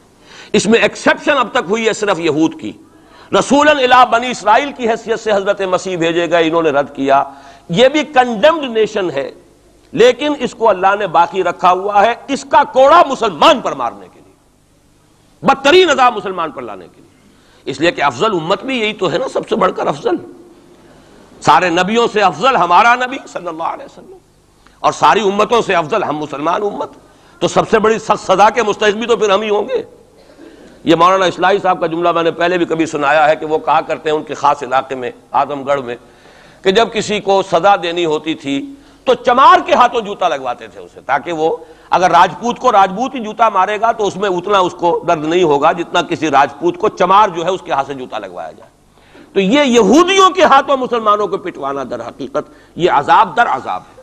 ایک کنڈیمڈ نیشن، ملعون قوم، ضربت علیہم الذلۃ والمسکنۃ وباؤوا بغضب من اللہ، وہ قوم ہے جس کے ہاتھوں مسلمانوں پر ادھر بھی آ رہا ہے اور یہاں بھی سامنے آ چکا ہے۔ لیکن ابھی وقت ہے اور اس کے لیے میں لایا ہوں آپ کے لیے تحفے کے طور پر سورہ یونس کی ایک آیت۔ وہاں فرمایا گیا ہے فلولا كانت قرية آمنت فنفعها إيمانها إلا قوم يونس لما آمنوا كشفنا عنهم عذاب الخزي في الحياة الدنيا ومتعناهم إلى حين۔ رسولوں کی تاریخ میں ایک استثناء ہے، میں چند منٹ اضافی لے رہا ہوں، آپ لوگ بھی حاضر ہیں بھی اور میرا خیال ہے کہ دلچسپی آپ کی کم نہیں ہو رہی ہے، آیا بھی 4 مہینے بعد ہوں اس لیے وقت کا بھی زیادہ حق ہے میرا۔ ایک استثناء تو میں نے کہا یہودی، انہوں نے اپنے رسول کو اپنے اعتبار سے سولی پر چڑھایا لیکن ابھی تک بچے ہوئے ہیں، لیکن ان کی تو ہونی ہے وہ سزا جو آنی ہے، حضرت مسیحی کے ہاتھوں آنی ہے۔ جب وہ دجال آئے گا، دجال کے ہاتھوں مسلمانوں کی خوب پٹائی ہو چکے گی، عرب مسلمانوں کی، پھر ان کو کیفر کردار تک پہنچانے کے لیے حضرت مسیح آئیں گے۔ یہ احادیث صحیحہ کے اندر بالکل صحیح، جس میں کسی شک و شبے کی گنجائش نہیں، اس میں گنجائش شک و شبے کی یا قادیانی کے لیے ہے یا منکر حدیث کے لیے، کسی راسخ العقیدہ مسلمان کے لیے ممکن نہیں۔ لیکن ایک استثناء اور رہا، اور وہ قوم یونس علیہ السلام۔ اس قوم کو بھی حضرت یونس علیہ السلام بھیجے گئے، اس کی طرف انہوں نے رد کر دیا اور عذاب الہی کا فیصلہ ہو گیا۔ لیکن ایک قانون اللہ کا رہا ہے رسولوں کے باب میں، رسول ہجرت نہیں کر سکتا، اپنی جگہ کو چھوڑ کر نہیں جا سکتا جب تک کہ ایکسپریس پرمیشن اللہ کی نہ آ جائے۔ جیسے آپ کو معلوم ہے کوئی بڑا افسر جو ہوتا ہے وہ اپنے ہی can't leave station, D C نہیں جا سکتا اپنا ہیڈ کوارٹر چھوڑ کر۔ اسی طریقے سے رسول، اللہ کا نمائندہ، حکومت خداوندی کا نمائندہ، وہ نہیں جا سکتا۔ حضرت یونس سے صرف یہ خطا ہوئی غصے کی وجہ سے، اور غصہ کس کے خلاف؟ اللہ کے خلاف نہیں، معاذ اللہ، ان کافروں کے خلاف غصے کی وجہ سے چھوڑ کر چلے گئے کہ بس اب عذاب آنے والا ہے، تم عذاب کے مستحق ہو گئے، میں جا رہا ہوں۔ ابھی اللہ کی اپروول نہیں آئی تھی جانے کی۔ یہ ڈیبٹ ہے حضرت مسیح کے، حضرت یونس پر، کہ جو کریڈٹ ہو گیا قوم کے لیے۔ واحد قوم ہے کہ جب عذاب کے آثار شروع ہو گئے، قوم کو محسوس ہو گیا یہ یونس ٹھیک کہتے تھے، وہ نکل آئے اپنے گھروں سے اور چیخنے چلانے لگے اور دعائیں کی اور توبہ کی اور گڑ گڑائے اللہ ہمیں معاف فرما دے۔ تو چونکہ رسول سے یہ ایک خطا ہو چکی تھی، اس کا ڈیبٹ ان کو کریڈٹ کی شکل میں ملا ہے، عذاب واپس ہو گیا۔ متعناہم الی حین، انہیں ہم نے ایک اور مہلت دے دی، ایک وقت معین تک۔ اس کا ابھی ہمارے پاس موقع ہے۔ میں جو کچھ عرض کر رہا ہوں وہ عذاب الہی اب سامنے ہے، اب بھی جسے نظر نہ آ رہا اس سے بڑھ کر اندھا کوئی نہیں ہے۔ بھارت کے حالات دیکھنے کے باوجود اگر نظر نہیں آ رہا ہے کتنا بڑا انہوں نے قدم اٹھایا ہے، اور مسلمان کیا کر سکتا تھا؟ کوئی ریزنٹمنٹ کی، ہزاروں سینکڑوں، پولیس والوں نے بھولے، وہاں کوئی اس وقت رائٹس نہیں ہوئے، اور صاف کہا ہے ریڈیوز نے بھی، بی بی سی نے بھی، پولیس کی فائرنگ سے مارے گئے۔ ایک دن میں 300 آدمی بامبے کے اندر جو ہلاک ہوا ہے پولیس فائرنگ سے ہوا۔ کیسے مقابلہ کر لے؟ فوج کا کیسے کر لے؟ پولیس کا کیسے کر لے؟ اس اعتبار سے جو کچھ وہاں بیت رہی ہے وہ تو بیت رہی ہے، جو ہم پہ گزری سو گزری مگر شب ہجراں۔ اب یہ معاملہ پاکستان والوں کے سوچنے کا ہے، جو ہم پر گزرے گی۔ کچھ لوگ ہمارے ہاں بڑے دانشور بنے پھرتے ہیں اور بڑے شوق سے یہ ہندوستان ٹوٹ جائے گا، وہ تو ٹوٹے گا، لیکن اس کے ٹوٹنے سے پہلے تم پر جو آفت ٹوٹے گی اس کا تمہیں تصور نہیں ہے۔ تم سمجھتے ہو کہ یہ جو لکیر کھینچی ہوئی ہے سرحد کی، یہ بچا لے گی، جبکہ اصل مجرم تم ہو، میں ہوں، آپ ہیں، جنہوں نے ان کی کوسٹ پر یہاں عیش کے اپنے ایوان سجائے ہیں، ان کا خون پی رہے ہیں یہاں پر عیش گاہوں کے اندر۔ ہم ہیں اصل مجرم، تو ہم در حقیقت وہ عذاب الہی جو ہے بالکل سر پر آ چکا، اور یہ میں بتا چکا ہوں کہ اول نمبر مجرم مسلمانان عرب، نمبر 2 مسلمانان پاکستان۔ لیکن قوم یونس کی طرح سے ایک امکان ہے کہ ہم ابھی توبہ کریں، روئیں، گڑ گڑائیں، فیصلے کریں، زندگیوں کو بدلیں۔ انفرادی توبہ جب تک نہ ہوگی تو اجتماعی کیسے ہو جائے گی؟ افراد کے ہاتھوں میں ہے اقوام کی تقدیر، ہر فرد ہے ملت کے مقدر کا ستارہ۔ ہماری بیماری کیا وہ کر دے، میں بیٹھا رہا ہوں، میں تو اپنے دھندے، اپنی دکان، اپنا کاروبار، اپنی فرم، اپنا پروفیشن، میں تو اس سے نہیں لوں گا، اور لوگ کر دیں، بہت کریں گے، کوئی تھوڑے سے چندے دے دیں گے، بس بہت ہے، باقی ہمارے عیش، ہمارے کاروبار، ہمارے پروفیشن، ہم اس سے وقت کیسے نکال لیں؟ کیسے ممکن ہے؟ پھر کسی کے ہاتھ میں ہاتھ کیسے دے دیں؟ کسی کو امیر مان لیں، اس کا حکم مانیں؟ جبکہ دنیا میں جیسا کہ میں نے عرض کیا وہاں کیا ہوتا ہے، آر ایس ایس کے اندر اگلا امیر بھی وہ منتخب نامزد کرتا ہے پچھلا امیر، اور اپنے پاس رکھتا ہے ڈکلیئر کر کے کہ میرے بعد یہ ہوگا، تاکہ ٹریننگ اس کی زندگی میں لے لے، اور نظم چل رہا۔ 25 لاکھ اس وقت ان کے والنٹیئرز ہیں پورے ہندوستان کے اندر۔ ہمارے ہاں جماعتوں پہ سپلٹ ہو رہی ہے، ٹوٹ پھوٹ ہو رہی ہے، اور نئے محاذ ایک اینٹ اور روڑے اور جمع کر کے، لیکن سب کو معلوم ہوتا ہے کہ یہ سب جمع ہوتے ٹوٹنے کے لیے۔ تو معاملہ در حقیقت یہ ہے کہ ابھی موقع ہے۔ ان ادری اقریب ام بعید ما توعدون وان ادری لعلہ فتنۃ لکم ومتاع الی حین۔ لیکن اس میں قرآن مجید ہی کی 2 آیات سے چند آیات آپ کو اور سنا کر اپنی بات ختم کرتا ہوں۔ یہ حصہ مجھے بھی احساس ہو رہا ہے کہ تشنہ رہ گیا ہے، ہو سکتا ہے کہ میں ایک جمعہ اور یہاں اپنا قیام بڑھا لوں، کیونکہ آیا ہوں 4 مہینے بعد، تو شاید 1 جنوری کا جمعہ بھی یہاں، ابھی اس کو فیصلہ نہ سمجھیے، اعلان ہوگا تو اخبار میں آ جائے گا، لیکن اس کا امکان ہے، کیونکہ میں خود محسوس کر رہا ہوں کہ یہ دوسرا حصہ میری گفتگو کا جو ہے کہ کرنا کیا ہے، کس طور سے کرنا ہے، یہ جو ہے اس میں تشنہ رہ گیا ہے۔ اور اب بہتر یہی ہے کہ میں زیادہ وقت اس وقت صرف نہ کروں، صرف وہ آیات آپ کا سورہ روم ہی کی آیات سن لیجئے۔ سورہ روم کی 6 آیتیں شروع میں میں نے سنائی، یہ ذرا 3 آیتیں سن لیجئے 30 سے 32 تک۔ فَأَقِمْ وَجْهَكَ لِلدِّينِ حَنِيفًا، حالات کچھ بھی ہوں، تم اپنے چہرے کو، رخ کو دین حنیف کی طرف یکسو ہو کر قائم رکھو۔ وہ جو میں نے کہا تھا، امید ہو نہ ہو لگے رہو، تمہارا کام ہے فرض ادا کرنا۔ فَأَقِمْ وَجْهَكَ لِلدِّينِ حَنِيفًا فِطْرَةَ اللَّهِ الَّتِي فَطَرَ النَّاسَ عَلَيْهَا لَا تَبْدِيلَ لِخَلْقِ اللَّهِ ذَلِكَ الدِّينُ الْقَيِّمُ وَلَكِنَّ أَكْثَرَ النَّاسِ لَا يَعْلَمُونَ۔ جمے رہو، ڈٹے رہو، کام کرتے رہو۔ اللہ کا شکر ادا کرتے ہوئے کہہ رہا ہوں، میری اپنی زندگی میں نہ معلوم کتنے الٹ پھیر آئے ہیں، انقلابات آئے ہیں، فلاں کی پارٹی آ گئی، فلاں کی پارٹی آ گئی، فلاں آ رہا ہے، آج تک اس کام کے سوا میں نے کسی کام میں حصہ نہیں لیا۔ ایوب خان کا دور تھا، پھر اس کے بعد بھٹو صاحب کا دور آیا، پھر اور دور آئے، پھر ضیاء الحق صاحب کا تو مجرم ہوں 2 مہینے شورا میں چلا گیا تھا، دھوکہ کھا گیا تھا۔ واقعہ یہ ہے کہ اس کے سوا میری اس پوری زندگی کے اندر جو ہے، سوائے اس ایک کام کے 2 کام ہیں، قرآن کی طرف بلاؤ اور لوگوں کو جمع کرو، ایک منظم جماعت بناؤ، 2 کام۔ دعوت قرآن کے ذریعے، تطہیر ذہنوں کی قرآن کے ذریعے، تطہیر فکر کی قرآن کے ذریعے، تصحیح عقائد کی قرآن کے ذریعے، تزکیہ نفس قرآن کے ذریعے، اور پھر جو ان مرحلوں سے گزرے جمع کرو، انہیں مرتب کرو، ایک جماعت بناؤ، قوت بناؤ، سم و طاعت والی جماعت بناؤ۔ 2 کام کرنے کے انہی میں لگاؤ۔ تو فَأَقِمْ وَجْهَكَ لِلدِّينِ حَنِيفًا، سیدھا رکھو اپنا رخ دین کی طرف۔ دائیں بائیں حالات کیا ہیں، کیا ہونے والا ہے، ٹھیک ہے، حضرت مسیح کے الفاظ ہیں بائبل کے، سانپ کے مانند چوکنے لیکن فاختہ کے مانند بے ضرر بنو۔ سانپ چوکنا ہوتا ہے بہت، لیکن کسی کو ضرر بھی تو پہنچا دیتا ہے، فاختہ ضرر نہیں پہنچاتی۔ ان 2 ایکسٹریمز کو جمع کرو اپنے اندر۔ حالات سے واقف ہونا چاہیے، دائیں کیا ہے، بائیں کیا ہے، آگے کیا ہے، پیچھے کیا ہے، رخ کدھر جا رہا ہے، حالات کا بہاؤ کیا ہے، یہ جانو۔ سانپ کے مانند چوکن نہ رہو، لیکن لگے رہو اپنے کام میں، کسی سے دلچسپی نہیں۔ ابھی حال ہی میں خیر جو اب حکومت کا ہوا تھا وہ جلسہ جو بابری مسجد پر، انہوں نے تو خیر ہمیں نہیں بلایا، آئے تھے میرے پاس فاروق احمد لغاری صاحب، کیا ہماری میٹنگ ہو رہی ہے؟ میں نے کہا نہیں، میں نے اپنی رائے جو دی ہے وہ دی ہے، میں دوں گا، لیکن یہ کہ میں کسی سیاسی عمل میں شریک ہونے کے لیے تیار نہیں۔ اب وہ سینیٹر سمیع الحق صاحب آئے ہیں میدان میں پھر نیا محاذ لے کر، میں نے کہا میں تو ایک ہی مرتبہ متحدہ شریعت محاذ کا تجربہ کر کے بھر پایا، پوری زندگی کا تجربہ مجھے مل گیا ہے، میرے پاس وقت ضائع کرنے کے لیے ان کاموں کے لیے نہیں۔ یہ محاذ جو ہے ان مل بے جوڑ لوگوں کو جمع کر لینا، اور پھر جو علیحدگیاں ہوتی ہیں اور الزامات ایک دوسرے پر لگتے ہیں، اس سے کیے دھرے کے اوپر پانی ہی نہیں پھرتا، وہ پچھلا بھی جو ہے ہفتے اعمال نہ معلوم کتنی دیر کا ہو جاتا ہے۔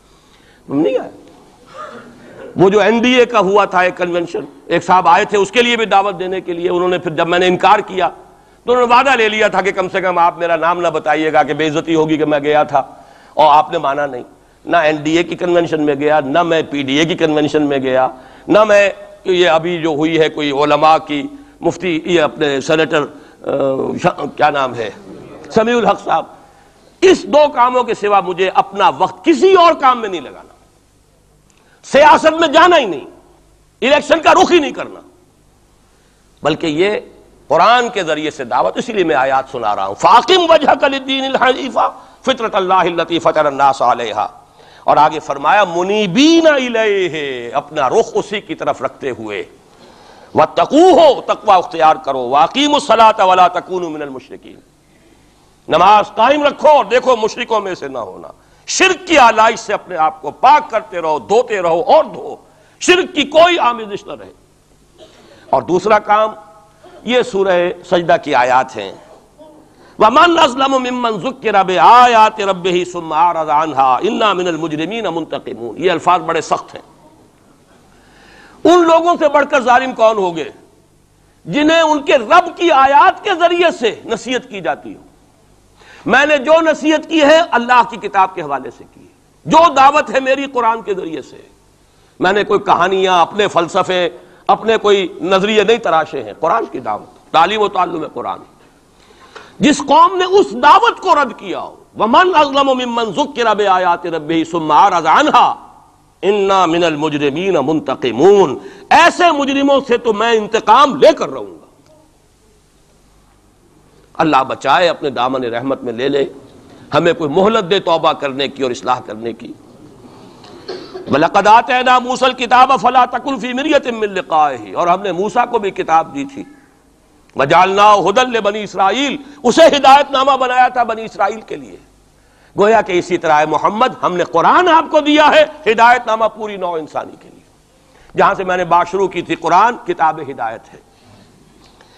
آخری آیت ہے وَجَعَلْنَا مِنْهُمْ أَئِمَّةً يَهْدُونَ بِأَمْرِنَا، اور ہم نے ان بنی اسرائیل میں سے ایسے امام اٹھائے جو ہمارے حکم سے ہدایت کا کام کرتے تھے. لما صبروا، جب انہوں نے خود صبر کی روش اختیار کی، اپنے کیریئرز کی قربانی دی، اپنے سٹینڈرڈ آف لیونگ کو کم کیا، اپنی ضروریات کو سمیٹا، اپنا وقت فارغ کیا، اپنی صلاحیتیں کھپائیں. کس کام کے لیے؟ تاکہ وہ کتاب ہدایت کو لوگوں تک پہنچا سکیں.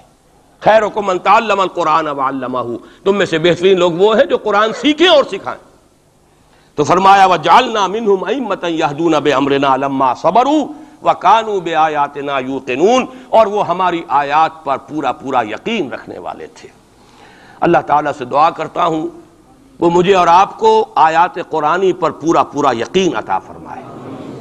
یہ ہے اصل منبع، سرچشمہ، یہ ہے بنیاد، یہ ہے جڑ. اس سے قوت حاصل کر کے اپنا تزکیہ، خود توبہ، خود حرام کاروبار کو چھوڑنا، اپنے وقت کو فارغ کرنا، اپنی صلاحیتوں کو لگانا ان دو کاموں کے لیے، فارغ کرنا اس کام کو، پھر نظم کی پابندی والی جماعت میں شریک ہو کر کبھی کوئی وقت آئے کہ ہم کسی انقلابی جد و جہد کے لیے کھڑے ہو سکیں، اسلام کو قائم کرنے کے لیے، جیسے کہ محمد عربی صلی اللہ علیہ وسلم نے آج سے 1400 برس قبل قائم کیا تھا. اگر ایسا ہو گیا تو یہی سرزمین، یہ میں آج کل کہہ رہا ہوں الفاظ، پاکستان ایک پل صراط سے گزر رہا ہے اس وقت. پل صراط کا تصور آپ کے سامنے ہے.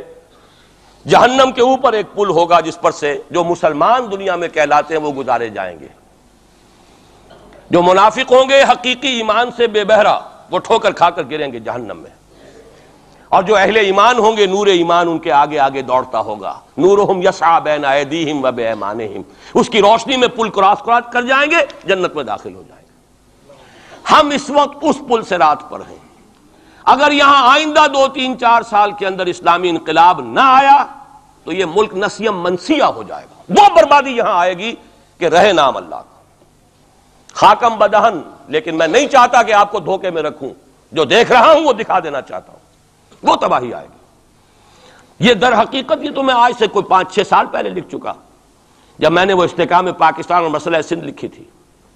ایک ہی سن تھا جس سن میں کہ ہندوستان میں بھی اسلام داخل ہوا سندھ کے راستے، اسی سن میں اسلام اسپین میں داخل ہوا تھا جبرالٹر کے راستے، جبل الطارق کے راستے. یاد ہے؟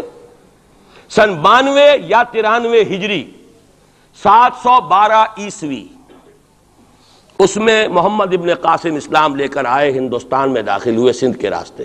دونوں میں ایس ہے، سن بھی ایک، سندھ اور اسپین ایک ہی لفظ سے، ایک ہی لیٹر سے شروع ہو رہے. وہاں سے اسلام اور مسلمان کا خاتمہ ہو چکا. 500 برس ہو گئے، 1492 اور یہ 1992 ہے. پورے 500 برس نام و نشان مٹ گیا اسلام کا، مسلمان کا. بین ہی اسی کا اندیشہ اس بر صغیر پاک و ہند کے لیے، بین ہی اسی کا اندیشہ. وہاں ہو سکتا ہے تو آپ کے ساتھ کیوں نہیں ہو سکتا؟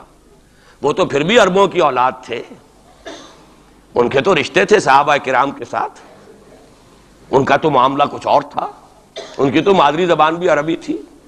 اگر ان کے ساتھ یہ ہو سکتا ہے تو آپ کے ساتھ کیوں نہیں ہو سکتا؟ حذر ہے چیرہ دستاں سخت ہیں فطرت کی تعزیریں، اللہ کا کوڑا جب پڑتا ہے تو بہت سخت پڑتا ہے. اب دو ہی میں نے جیسا کہ عرض کیا ہے، یا چنا کن یا چنی، یا تو اس اسلامی انقلاب کے لیے کمر بستہ ہو جائیں، اور ورنہ پھر یہ کہ اس عذاب الہی کا کوڑا جو ہے وہ تو اب نظر آ رہا ہے. قوم یونس جیسے عذاب دیکھ کر ایمان لے آئی تھی. کاش کہ اب بھی مسلمان یہاں کا پاکستان کا بیدار ہو جائے اور توبہ کرنے کے لیے آمادہ ہو جائے. اقول قولی ھذا واستغفر اللہ لی ولکم ولسائر المسلمین والمسلمات. 15 منٹ کی تاخیر مجھے ہو گئی ہے، معذرت خواہ ہوں.